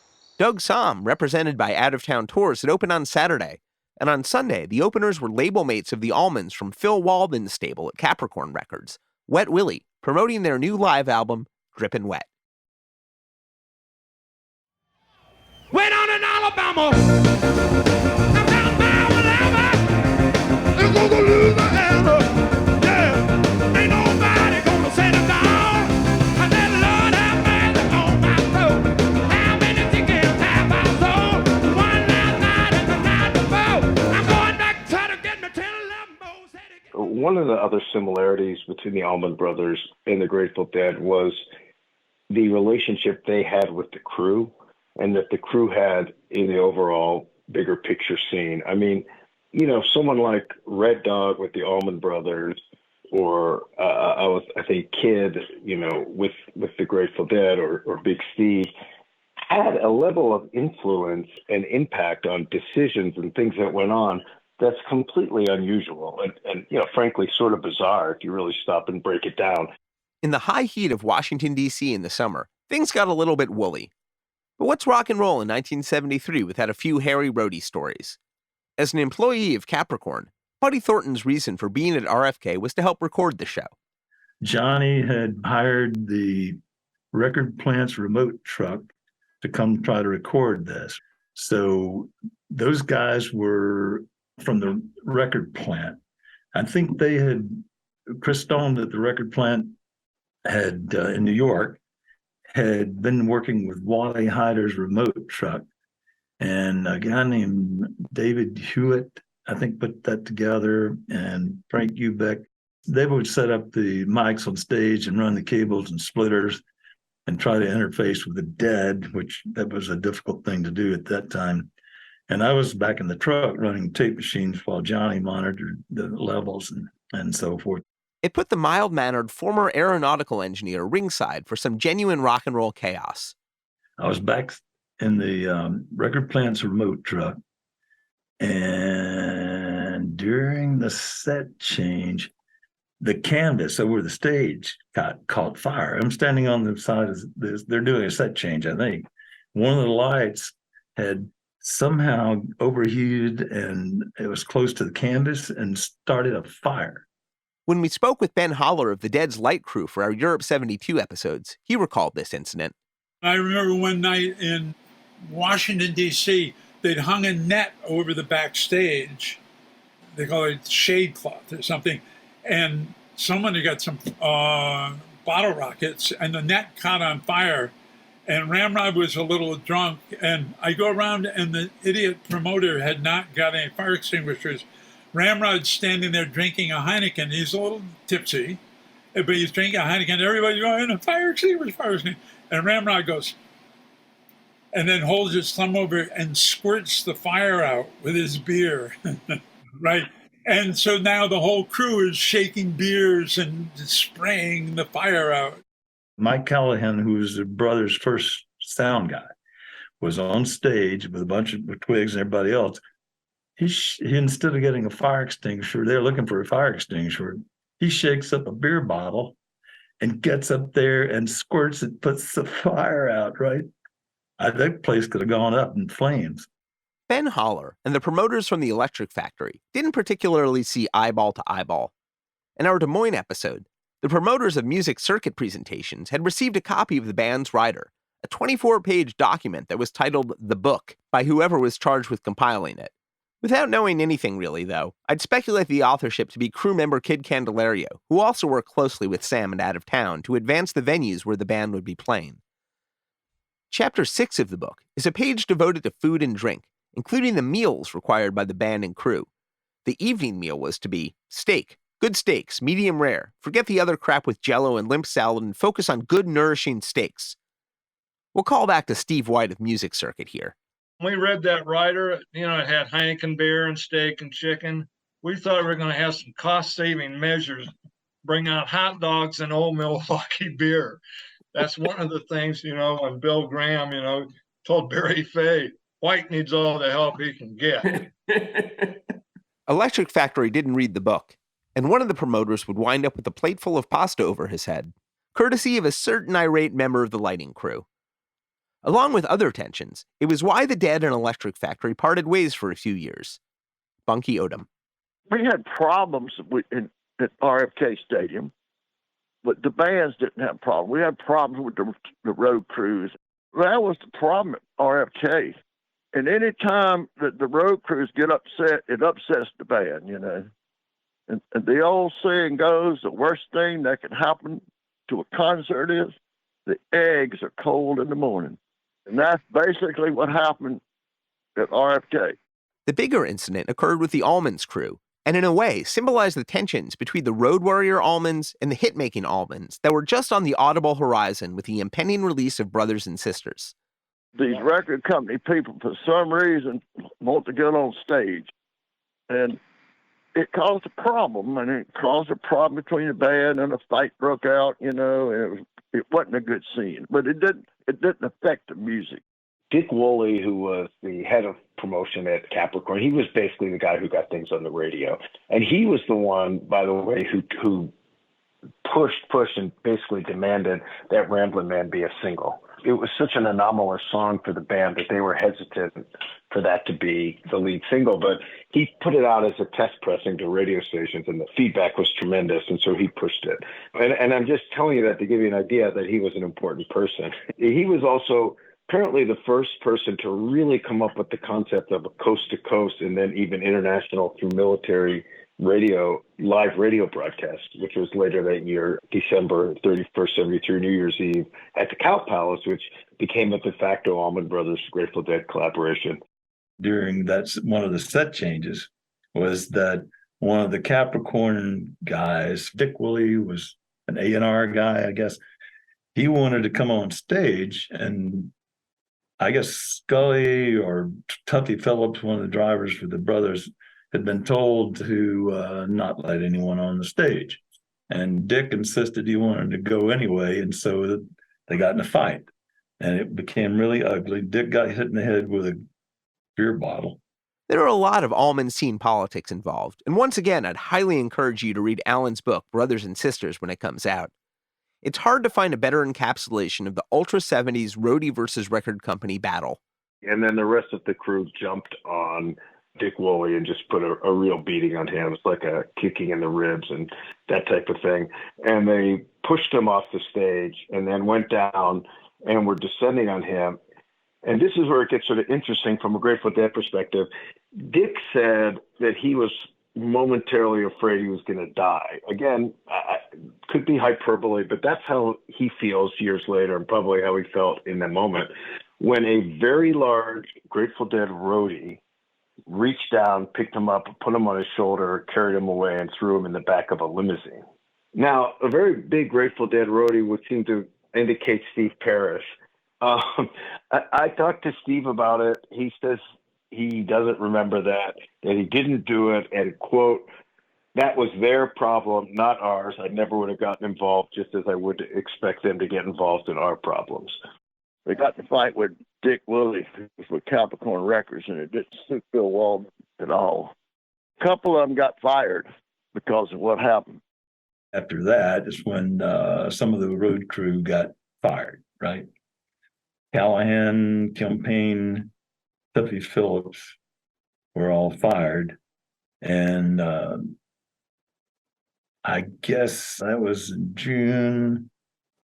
And that's all I remember about the RFK. That became a fiasco I still work for the record company, Capricorn, right? Then the brothers did a few more gigs after that. Johnny Sandlin and I had to go out and mix front of house for the brothers then. Fast forward all the way up before Watkins Glen. It's hard to call it a promotion exactly, but the fight during the set changeover resulted in Buddy receiving a new job, one that would put him in much closer contact with the Grateful Dead sound team. We'll hear more from Buddy down the line. Oh, there's a man down there. Might be your man, I don't know. Oh, there's a man down there. Might be your man, I don't know. I'm pretty excited to welcome our next guests as avatars and scene reporters for the June 10th show at RFK. Jim Cooper and Laurie Oliver were New York City music freaks of the Fillmore East generation. We would go to the early show and the late show. We didn't have money for food or the rent, but we went to the Dead shows. With Jim's instigation, they also became early important tapers, starting in January 1970. He, his girlfriend Laurie, and another pal caught a ride down with a friend from Queens. We were supposed to take our own car. We had this big 61 Chrysler, the Space Mobile, and we were ready to go. And these other people said, oh, we're going too, so why don't you come with us? And we thought, sure, why not? First thing we noticed was that there were a lot of firecrackers going off all over. And that's continued throughout the whole night. And you could hear it on the tapes. And also, when we got up to the gate, there were a lot of like teenage kids hanging around who weren't going to the show. They were just sort of hanging around. I think they were neighborhood kids, a lot of them. And some of them had made holes in the chain link fence, and they were charging people $5 to get in and didn't pay any attention to it, went in. We went first to the infield and set up. We found a good spot. There were people there already, some people, but it wasn't that crowded yet. So we got a real good spot, maybe 40, 50 feet from the stage, dead center in the infield, and stayed there for a little while. By mid-1973, Jim was 3.5 years into his taping career. I had a couple of friends who were into the Dead, and they said, we're going to get a tape recorder. They bought a Hitachi, it's a Hitachi TRQ 222, the big-ass deck with 2 speakers that could come off, and so it had a little lamp in it, and 6 D cells. So I bought one of those in late 69 and then started January 3rd, 1970, the Fillmore, getting the Dead, and that was it. There were times, you couldn't tape legally then. Even with the Dead, you weren't allowed to tape. So I would take this big tape recorder and I'd put a pillow over me and make believe I was pregnant, and I'd sneak in. Pro tip. Thanks, Laurie. We're thankful for every single person who rolled tape, officially or clandestinely, in the early 1970s. It's almost easy to forget that every taper had their own motivations. When I started the taping thing, I just wanted to tape shows and listen to them when I got home. I didn't even think people would want to trade or anything like that. And even now, I love listening to music. But the shows that I was at, it's still, because it brings it all back. And that was my intention at the beginning, just to capture that vibe, that feeling, that night or day, because it was wonderful. It was so wonderful. Jimmy mostly did the controls, and sometimes I would be holding mics. Jim and Laurie started to meet some other tapers, too. I never saw another woman doing it. If there were other women, I just wasn't aware of it. They worked as a team. There was one show we went to, and I just remember that it was an outdoor concert, and at the time we weren't supposed to be taping. And one of the bouncers came up, and he caught us. And I distracted him while Jimmy switched the tape and gave him a blank. Jim and Laurie's tapes are out in trading circles. And if you dig audience recordings, you should seek them out. By 1973, it was time for some upgrades to the rig. I was using the mics that came with the thing, just these kind of plastic Hitachi mics, and used those for like a year or two, started to buy like a little better ones. And in 73 then, I started to get better ones. I pretty much borrowed a couple. And then for RFK, my friend he's a musician, and he had a pair of AKG D200s, and that's what we used for RFK. But that wasn't all. And we also brought in a couple of poles, little like half-inch conduit aluminum poles, put them together to get the mics up, because we had kind of started to, get tired of holding the microphones.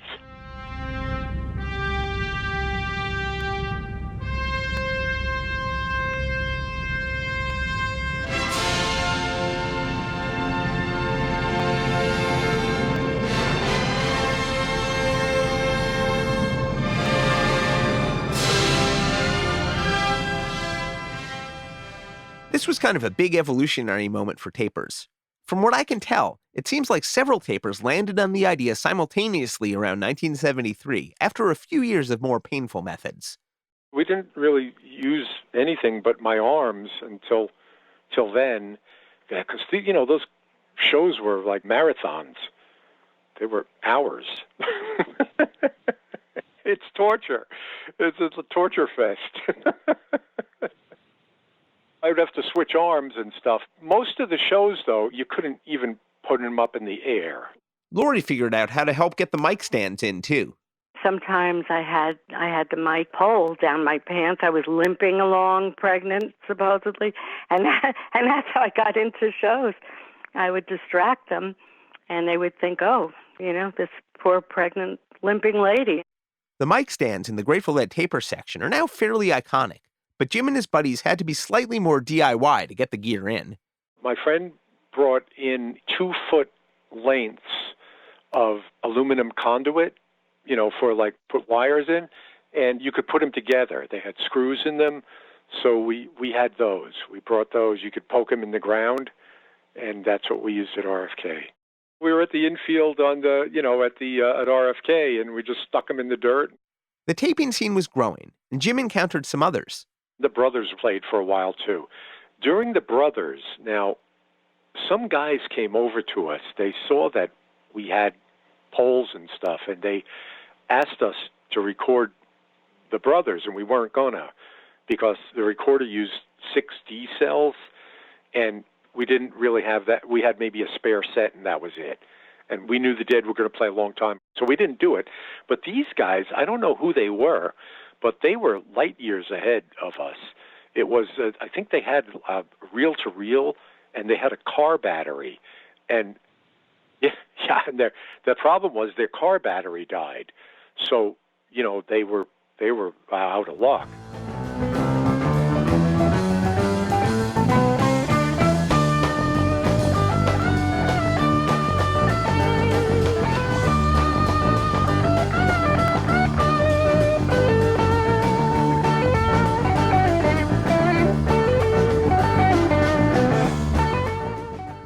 was just as intense as the day before by all accounts.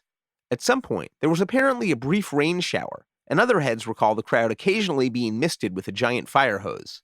People were fried and getting more fried, you know? So my friend who drove us, he and his girlfriend, they did not want to stay in the sun, so they went up in the stands to get some shade. It was brutal out there. Brian Schiff. The place was only half filled. Like, where the first day, I mean, it was where the then Washington Redskins played. And like I said, the whole place was completely packed. But the second day, there was like nobody in the upper deck at all. Like, everybody was either on the field or in the lower bowl. One way out, baby. No, I just can't go out the door. Yeah, but one way out, baby. No, I just can't go out the door. Cause the man down there might be your man. I don't know. It was an insane scene. Think of it. It's this sort of Southern rock bands. People were shit-faced beyond belief. We had some acid, and we were waiting. We took it. I think we took it during the Brothers. But before that, things were still really, really hot and crazy. And they just got crazier as that started to take effect. But we had the cooler, and that kept us sane throughout the whole thing.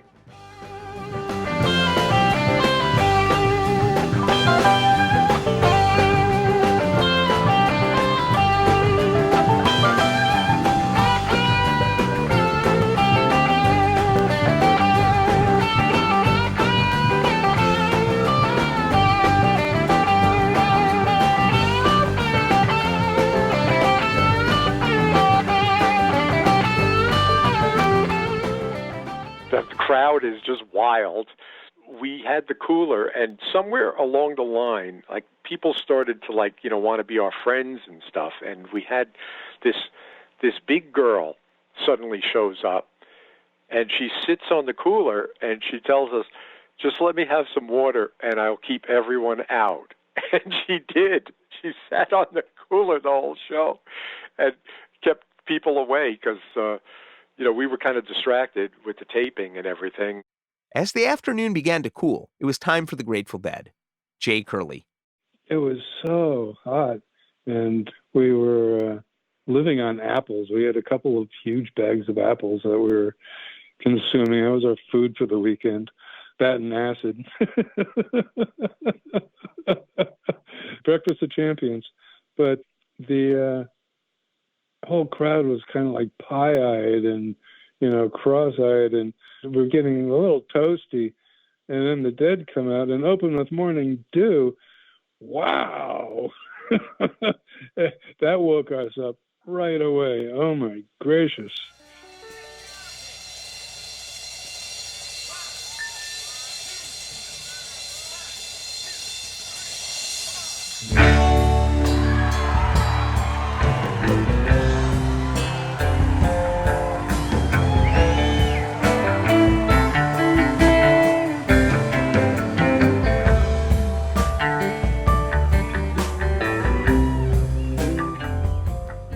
They opened up with Morning Dew, and it was wild, 12 minutes.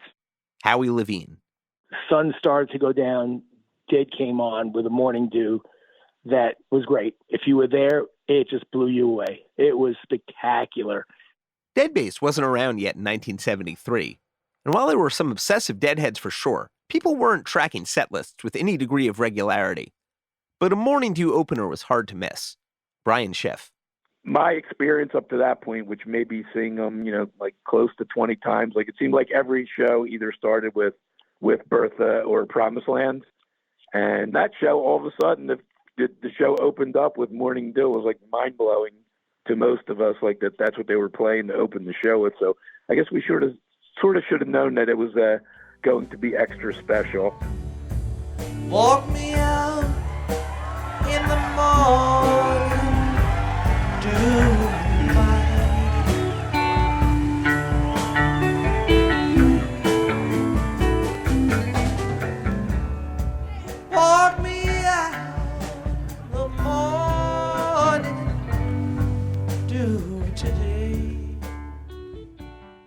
before Dark Star, Morning Dew had a reputation as perhaps the Dead's first special song, and in the psychedelic years of 1969 and 1970, they opened shows with it with some regularity. By 1973, it was a statement. They'd only do it once more after RFK, 5 months later in Denver, a show that's now on Dick's Picks 14. Dano Henklein was back at the site of the psychic gladiatorial combat he'd experienced the day before, and naturally still somewhat shaken. I don't even remember being deeply touched by the music that day, except for the first day when they came on with Morning Dew, and I'm like, oh my God, break my heart. Now it's the end of the world. There's no such thing as an acid hangover, but when you're a little dehydrated and it's hot and you're miserable and you're bumming out and you just had your heart broken, you're not having a good time. And there I am, and they open with this song about resignation to this unthinkable fate. I guess it doesn't matter anyway.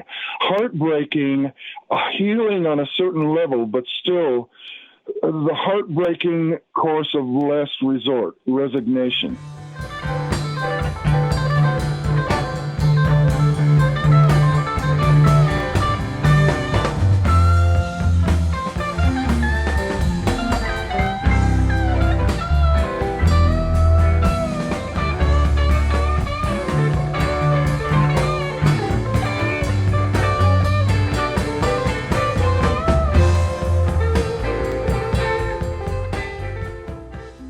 By most other estimations, though, the second night at RFK was an instant winner. Howie Levine. The Sunday show was, in my opinion, way beyond the Saturday show. It was really something else. They really showed who they were. RFK, for post-1970, for me, it's definitely the best overall show that I saw. And I didn't see a ton, but I saw a few in 73. I saw them at Nassau Coliseum, Buffalo, Boston Gardens in April was really good. And then RFK in July, and then Watkins Glen, then Roosevelt Stadium, and then again at Nassau in September. And the RFK on the 10th was spectacular. Not a ton, huh?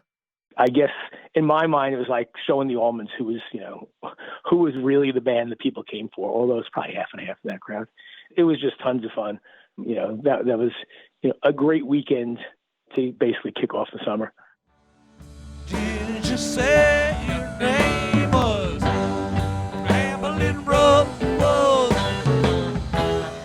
Ramble on, baby. Settle down easy. Ramble on, Rose.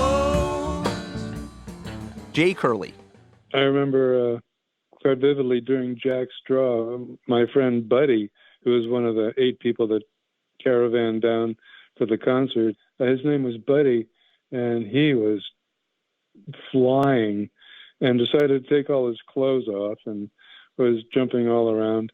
And then during Jack's Draw, after they sang, "My old buddy, you're moving much too slow," he goes, "Yes, oh my God," and sprinted towards the stage. Half a mile from Tucson by the morning light. There's one man gone and another to go. My old buddy, you're moving much too slow.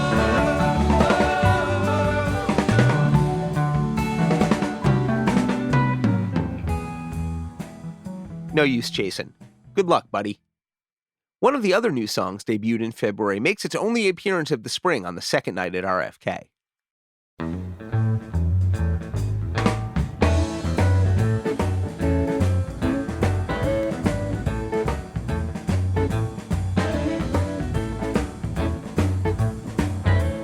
Wave the flag, pop the bay, bell the cannon, trap. Wave That Flag was the first draft of the song that became U.S. Blues in 1974.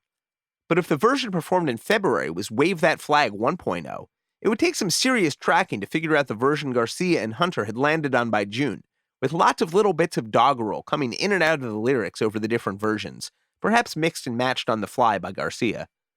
Alex Allan has some of them over on his White Gum site, and we've posted a link at dead.net/deadcast. Stretch the truth, pull the tooth, feed the poor, start the war.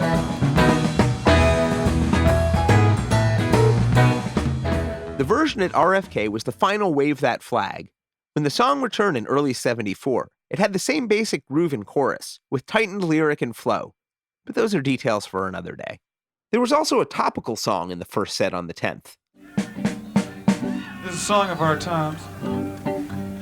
The previous day, the Racehorse Secretariat had set a new record at the Belmont Stakes and won the Triple Crown. Now the race is on, here comes right up the backstretch. Heartaches are going to the inside. My tears are holding back. They're trying not to fall. My heart's out of the running. True love scraps for another sake. The race is on and it looks like heartaches. And the winner loses all. With the Dead, a lot of times the first set would be kind of meandering a little bit, and you'd get like a really, really good song, and then bang, they would do something like something slow, maybe like Row Jimmy or something, I don't know. But even the slow ones were great that night. I say roll, Jimmy, roll. Gonna get there. I don't know. Seems a common way to go. Get out, roll. Birdsong was spectacular. It's just spectacular. Playing in the band was just beyond belief. They were just getting better. Every song was getting better, is how it was. And they started off great. They started off, unbelievably great.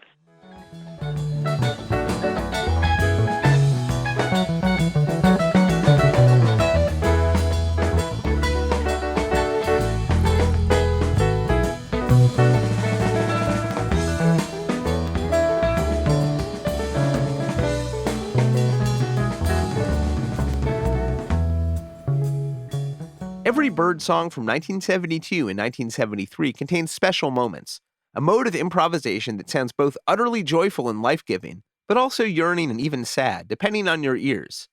The band closed their first of 3 sets with 30 minutes of jamming, following Birdsong with one of the great conversational playing in the bands, a jewel at nearly every show in this era, with More Great Roads by Keith Godchaux.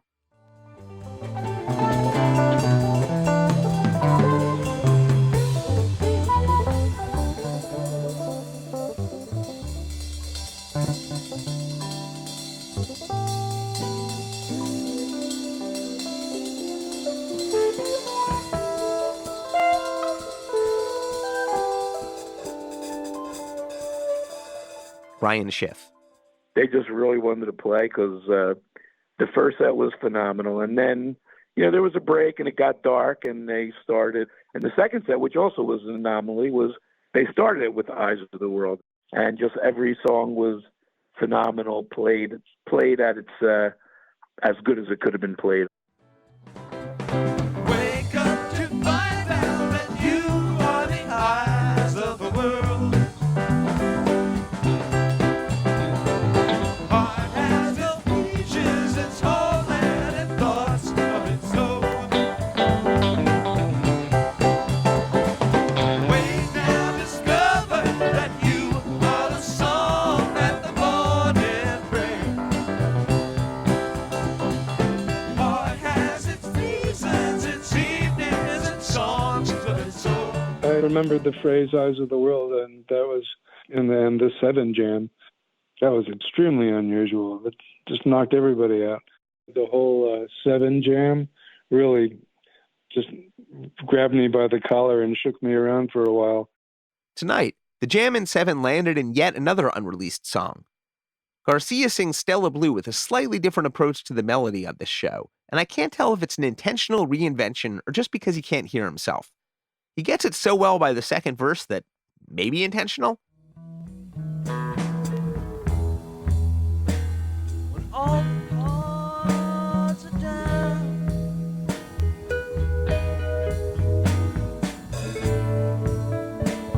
There's nothing left to see.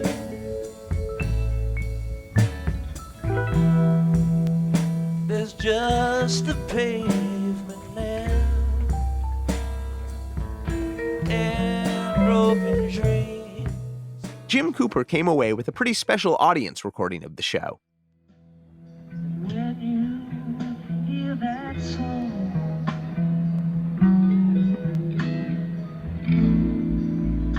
come crying like the wind.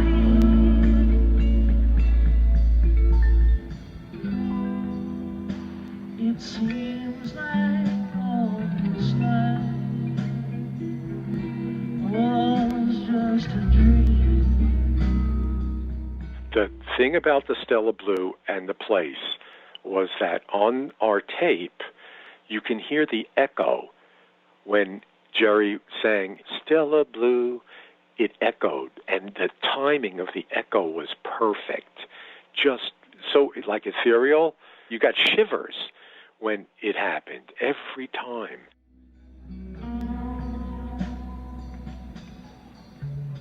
Stella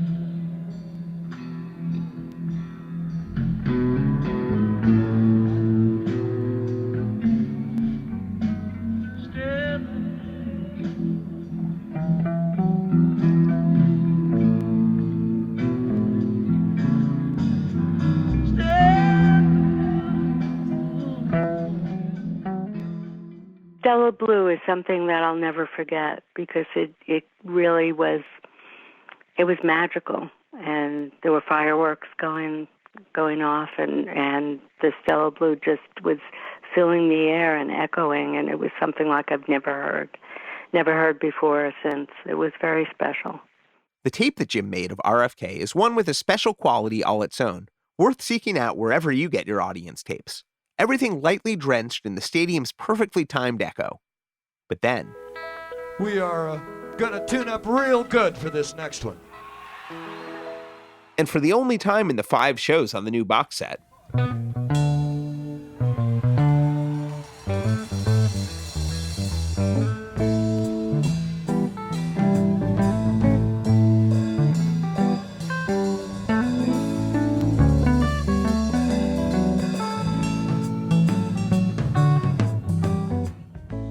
And then, of course, that Dark Star. Oh, my gracious. That was amazing. after getting played nearly every other show on the Europe 72 tour, the band had begun to deploy Dark Star slightly more sparingly on the tours that followed. Not a rarity yet by any means, it didn't often make sense in daylight, and June 10th was the first time they'd played in darkness since April. Brian Schiff. This Dark Star was phenomenal, and I thought it was very, very different. Ihor Slabicky. This was a really nice Dark Star too, from what I recall. It was very. I think it was just this kind of a mellowing down of the whole event. You know, I mean, things were really hectic, and it was a hot day, and a lot of music played, and this was sort of a chance for everybody to sit back and relax a little bit.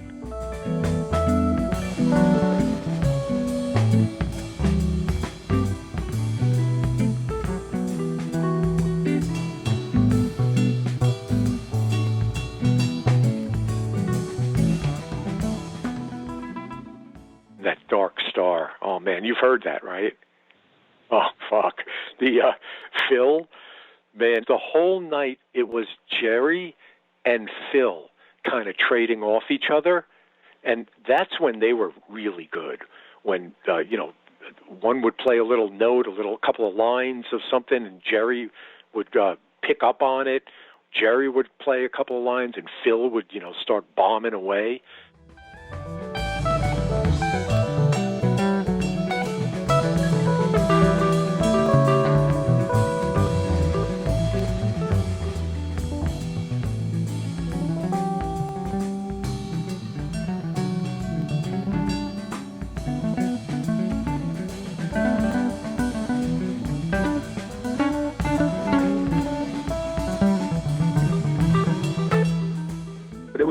lots of music before singing, which included Phil does a bass solo, like in the beginning of Dark Star, and he's just bombing away.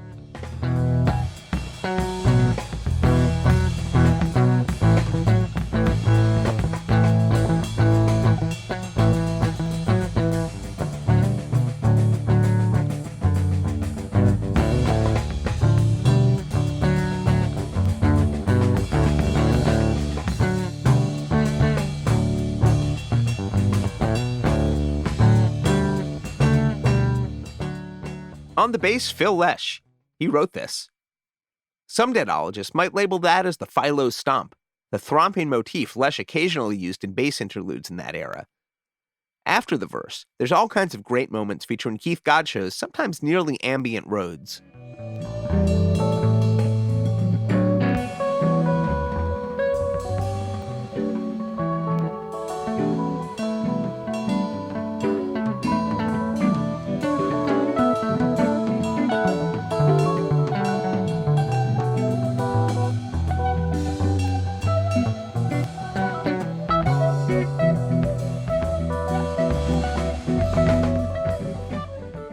By way of He's Gone, the band gets to Wharf Rat. One thing I really like about this version is the way that almost the whole band, and especially drummer Bill Kreutzmann, lay out entirely and stop playing here, and the Dead play this extremely intimate passage of music inside the enormous confines of RFK. I know that the light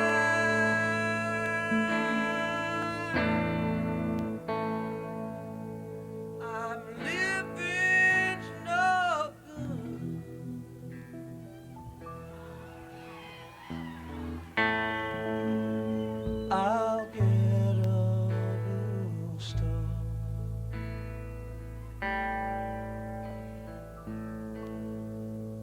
Live the life I should.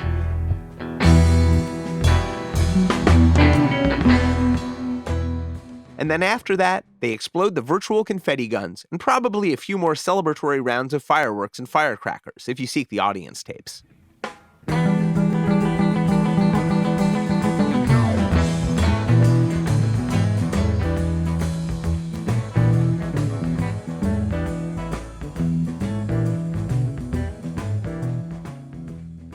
I mean, gadzooks, right?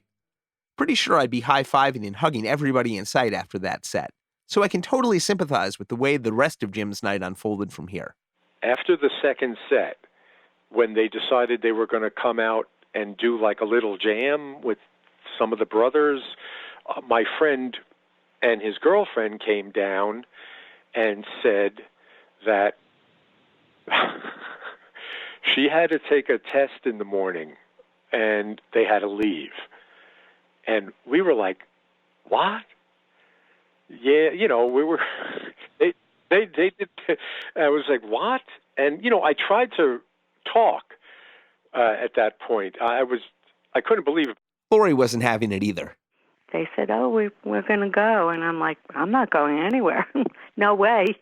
And we figured we could, no problem, we'll get a ride, right? Hitchhike. No problem. Everyone's going to New York. We'll get a ride. You're lost, dude. I drive a mail train, mama. Can't buy a thrill. I've been up all night, mama, leaning on a windowsill. Howie Levine. The end of the second set, some of the Allmans came out and jammed with him, which was great. Jay Kerley. That third set really knocked me out because, I was a major Dylan freak, and they opened with Train to Cry. It's like, whoa. If I die on top of the hill,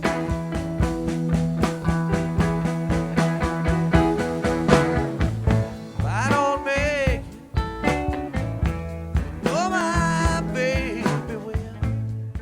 I've always, the Dead with special guests, and I've said this before, it doesn't always work because with the Dead, you've got the group Mind that's now been playing together for 8 years and Keith for a couple. And so you've got the group Mind. So to add somebody else to that, and playing music that is very different from other people's music. To throw people into that chaos and that fire, it's not easy. There are a few different accounts of the musicians on stage, and seemingly no photographic evidence. Jay Kerley. I remember Jerry, Billy, Phil, Chuck Lovell on piano, Dickie Betts, Jay Johansson on drums. It's a dense sound, and it's great to hear Betts and Garcia side by side. Two tastes that do actually go great together. The third set ended up being, over an hour long itself. And they did a Dylan song, and they did that Elvis song, That's All Right, Mama.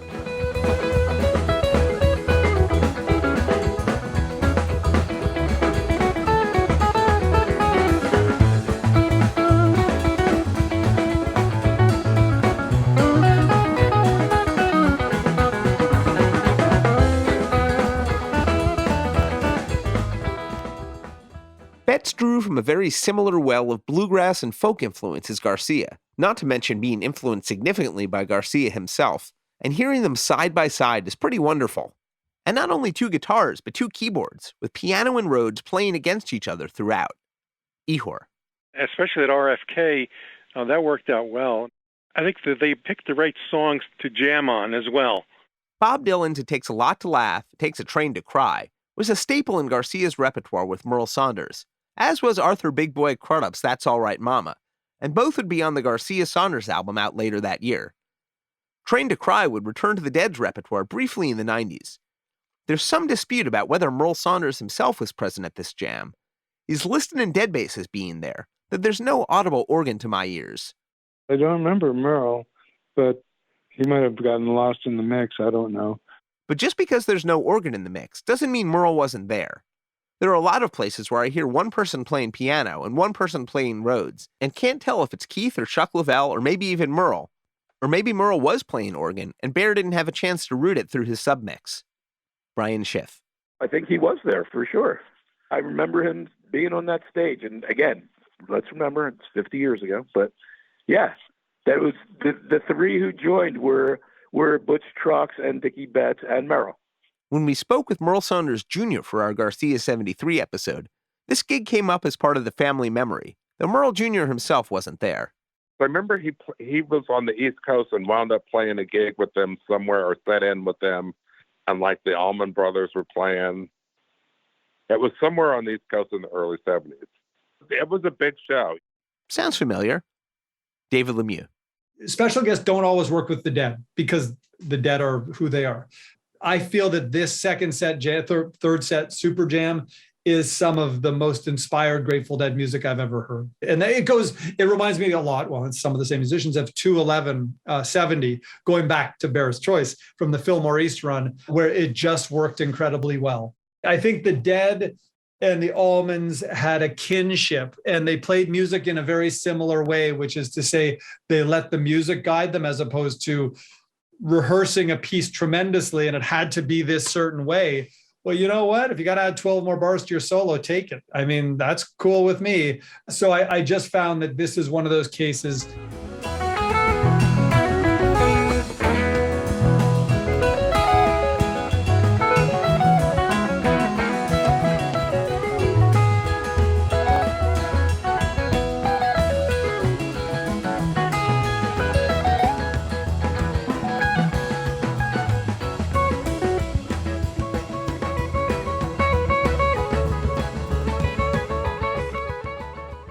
Brian Schiff. Then an unbelievable not fade and going down the road and back in, and they did it.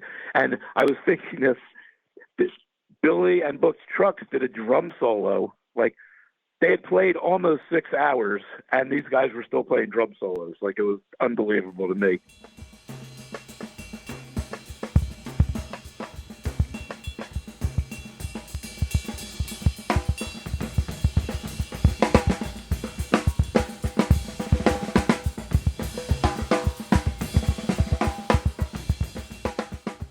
Like I said, there are no photos that we know of, but it was probably more likely Jamo.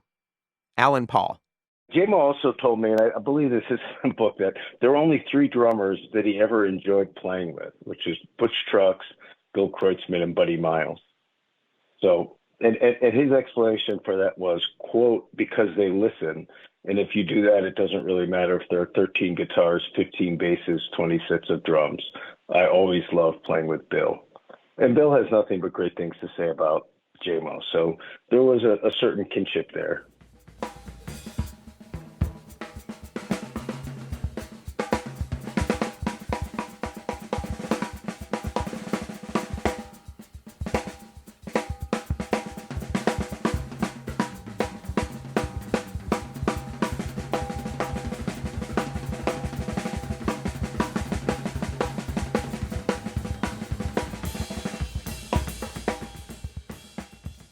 Though the 16-track in the record plant remote recording truck didn't tape the Dead, the Capricorn engineers switched it back on for the Super Jam. This is Dead manager John McIntyre speaking on WAER later in 1973. To clarify, the Allman Brothers make in Georgia have the tapes of the Jam that all the musicians did together, and they are hoping to be able to release it as sort of a benefit for Indian causes, and we haven't heard it yet. So we don't really know about it. We haven't signed a release or anything such as that. We'd have to, the musicians would go over the quality of it, and then we'd make a decision on that. But the tapes do exist in 16-track form, and there may not be used, depending upon how they deem them. It's a bitchin' jam, and I don't usually go for super jams. But for reasons that I'll have to wait for another episode, the Dead-Allman relationship didn't quite last long enough to get the tape out.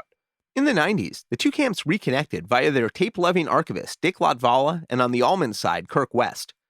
The two were planning to release a joint box set when Dick died unexpectedly in 1999. And, as David Lemieux mentioned earlier, the shows have come close to release since then. Just like the shows themselves, they took longer than expected to get together.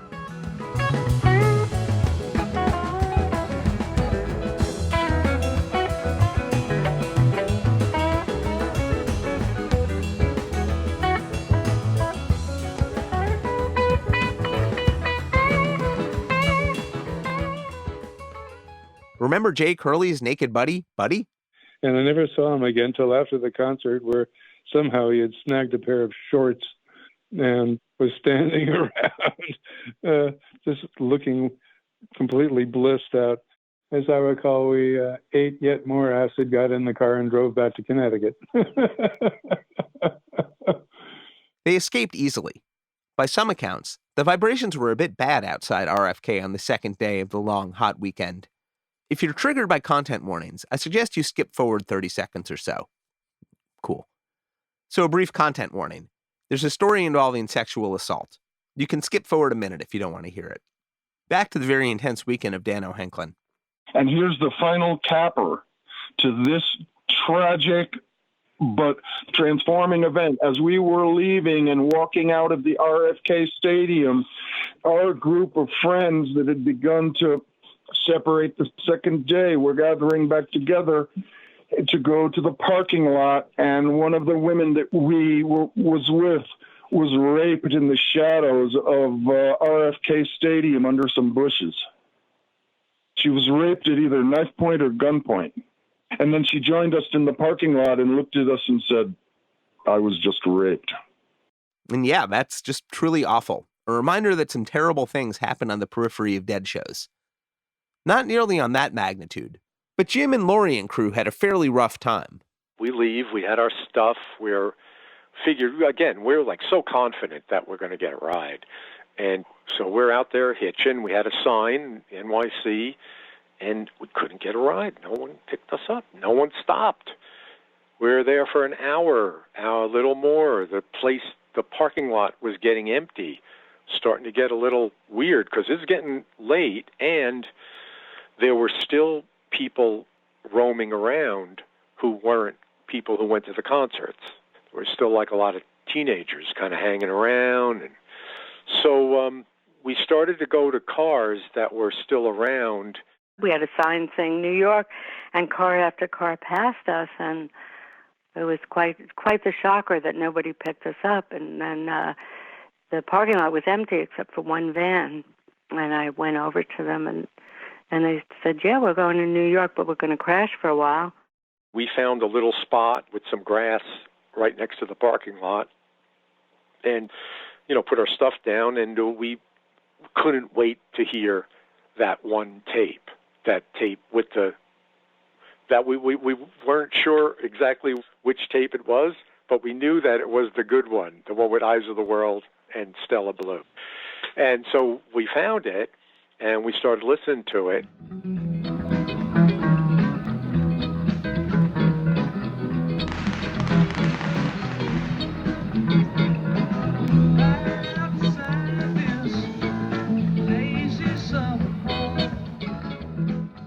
And somehow, we fell asleep.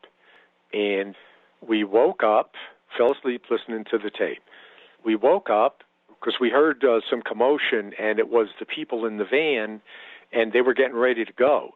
So yelled over. I said, "You guys going?" Yeah, we're going. So we grabbed our stuff, get into the van, and we go.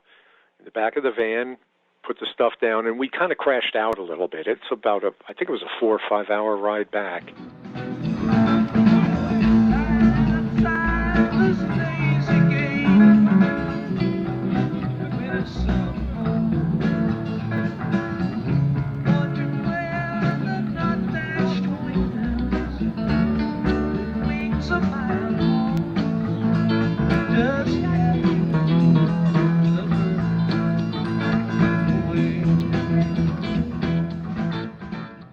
So after a couple hours, it was getting close to, we had to go to work.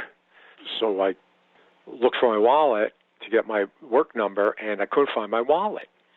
And go through the stuff, and I can't find, I noticed that this little white valise that I had with like mixtapes in there, cassettes, but I also had sound checks from Nassau Coliseum earlier that year. And they were doing Box of Rain, and there had to be like 4, 5, 6 of them, and it was one of my favorite things to listen to. And I was like, "Oh shit!" So I said, "Artie, how's your stuff?" And he looked through and he said, his microphones were gone, some of his other stuff was gone. I had a camera, I think it was a Minolta, that was gone. The tapes were all gone except for the tape that was in the machine that we were listening to when we fell asleep. And I'm thinking they didn't take that tape because they didn't want to wake us up. Maybe, you know what I mean? They probably figured that if we stop the music, they're going to notice something's different, blah, blah, blah, because we couldn't have been sleeping that soundly.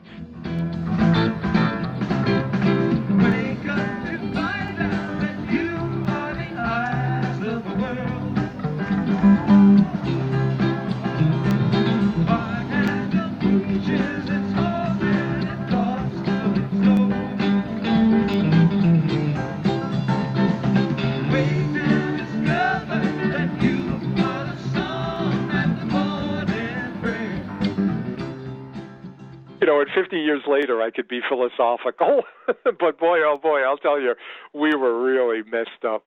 For a New Yorker, Ihor Slabicky had it about as easy as you can get.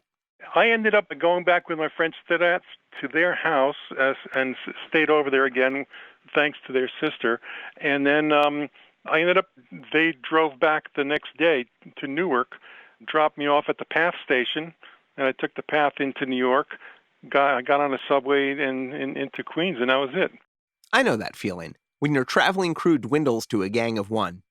Headphones and music help. You're on the train, but secretly you're saying, I just saw the Grateful Dead, and you didn't, or something like that, because that glow lasts for a while. Brian Schiff. I think we slept in Washington that night, too. I came home the next day, and I probably slept till noon, and I, wake up, and my mother and father said to me, what's going on or something? And I said, I'm getting ready to leave because I'm going to see Jerry Garcia's bluegrass band. And they're like, sit down. What are you doing with your life? I had an incredible liberal Jewish parent upbringing. Anything I did, they almost never questioned me or criticized me about it. I was a good kid. I was totally respectful to them. I went to school. I went to college. I did all the things you're supposed to do. But that was the only time they ever really said anything. Like, what the fuck are you doing? You were just there for 2 days, and now you're going to see it again? And I'm going like, well, this is completely different, Dad. You got to understand. This is like Jerry Garcia and David Grisman. Hey, man, you don't have to tell us. The Dead themselves headed back west, but maybe not by the route you'd expect. If you're following along on the recordings, the next show is picked up in Vancouver on June 22nd, now in the Pacific Northwest box set. But it wouldn't be 1973 without more cancellations, and there are two that would have connected the Dead's touring route from D.C. to Vancouver. When the RFK Super Jam finished, the Dead thought they'd be playing both, which would continue with the pattern of widely spaced mega gigs. The next was 5 days after RFK, on June 15th at Nippert Stadium in Cincinnati. And in fact, the itineraries in the archive from Fly By Night show much of the crew actually flying to Cincinnati after DC, presumably to do the same kind of intense audio setup they'd done at the other gigs. Tickets went on sale at the end of May, and the show was only canceled the day before, June 14th, due to insurmountable problems. And after that, on Wednesday, June 20th, they'd been supposed to appear at the Denver Coliseum, but that deal immolated under even sketchier circumstances, involving scams and auto theft. But that doesn't mean there wasn't a plan to have a show. Our Deadcast comrade Queen City Jams found some investigative reporting in the Straight Creek Journal, which we've linked to at dead.net/deadcast. But what's more fun than canceled Dead shows are Dead shows that happened. 6 weeks after RFK, the Dead and the Allmans would meet up again at the Watkins Glen Speedway in central New York and make rock history. Many of the Deadheads we spoke to in this episode would make it to New York in July, too. It was legendary in its own way. But the Spring Sunshine was its own variety of special. Limited edition, you might say. Becoming something else when summer arrived. It'll be summer soon enough, and we'll talk to you then. But what this box set presupposes is, maybe we should just keep hanging out in Spring 73?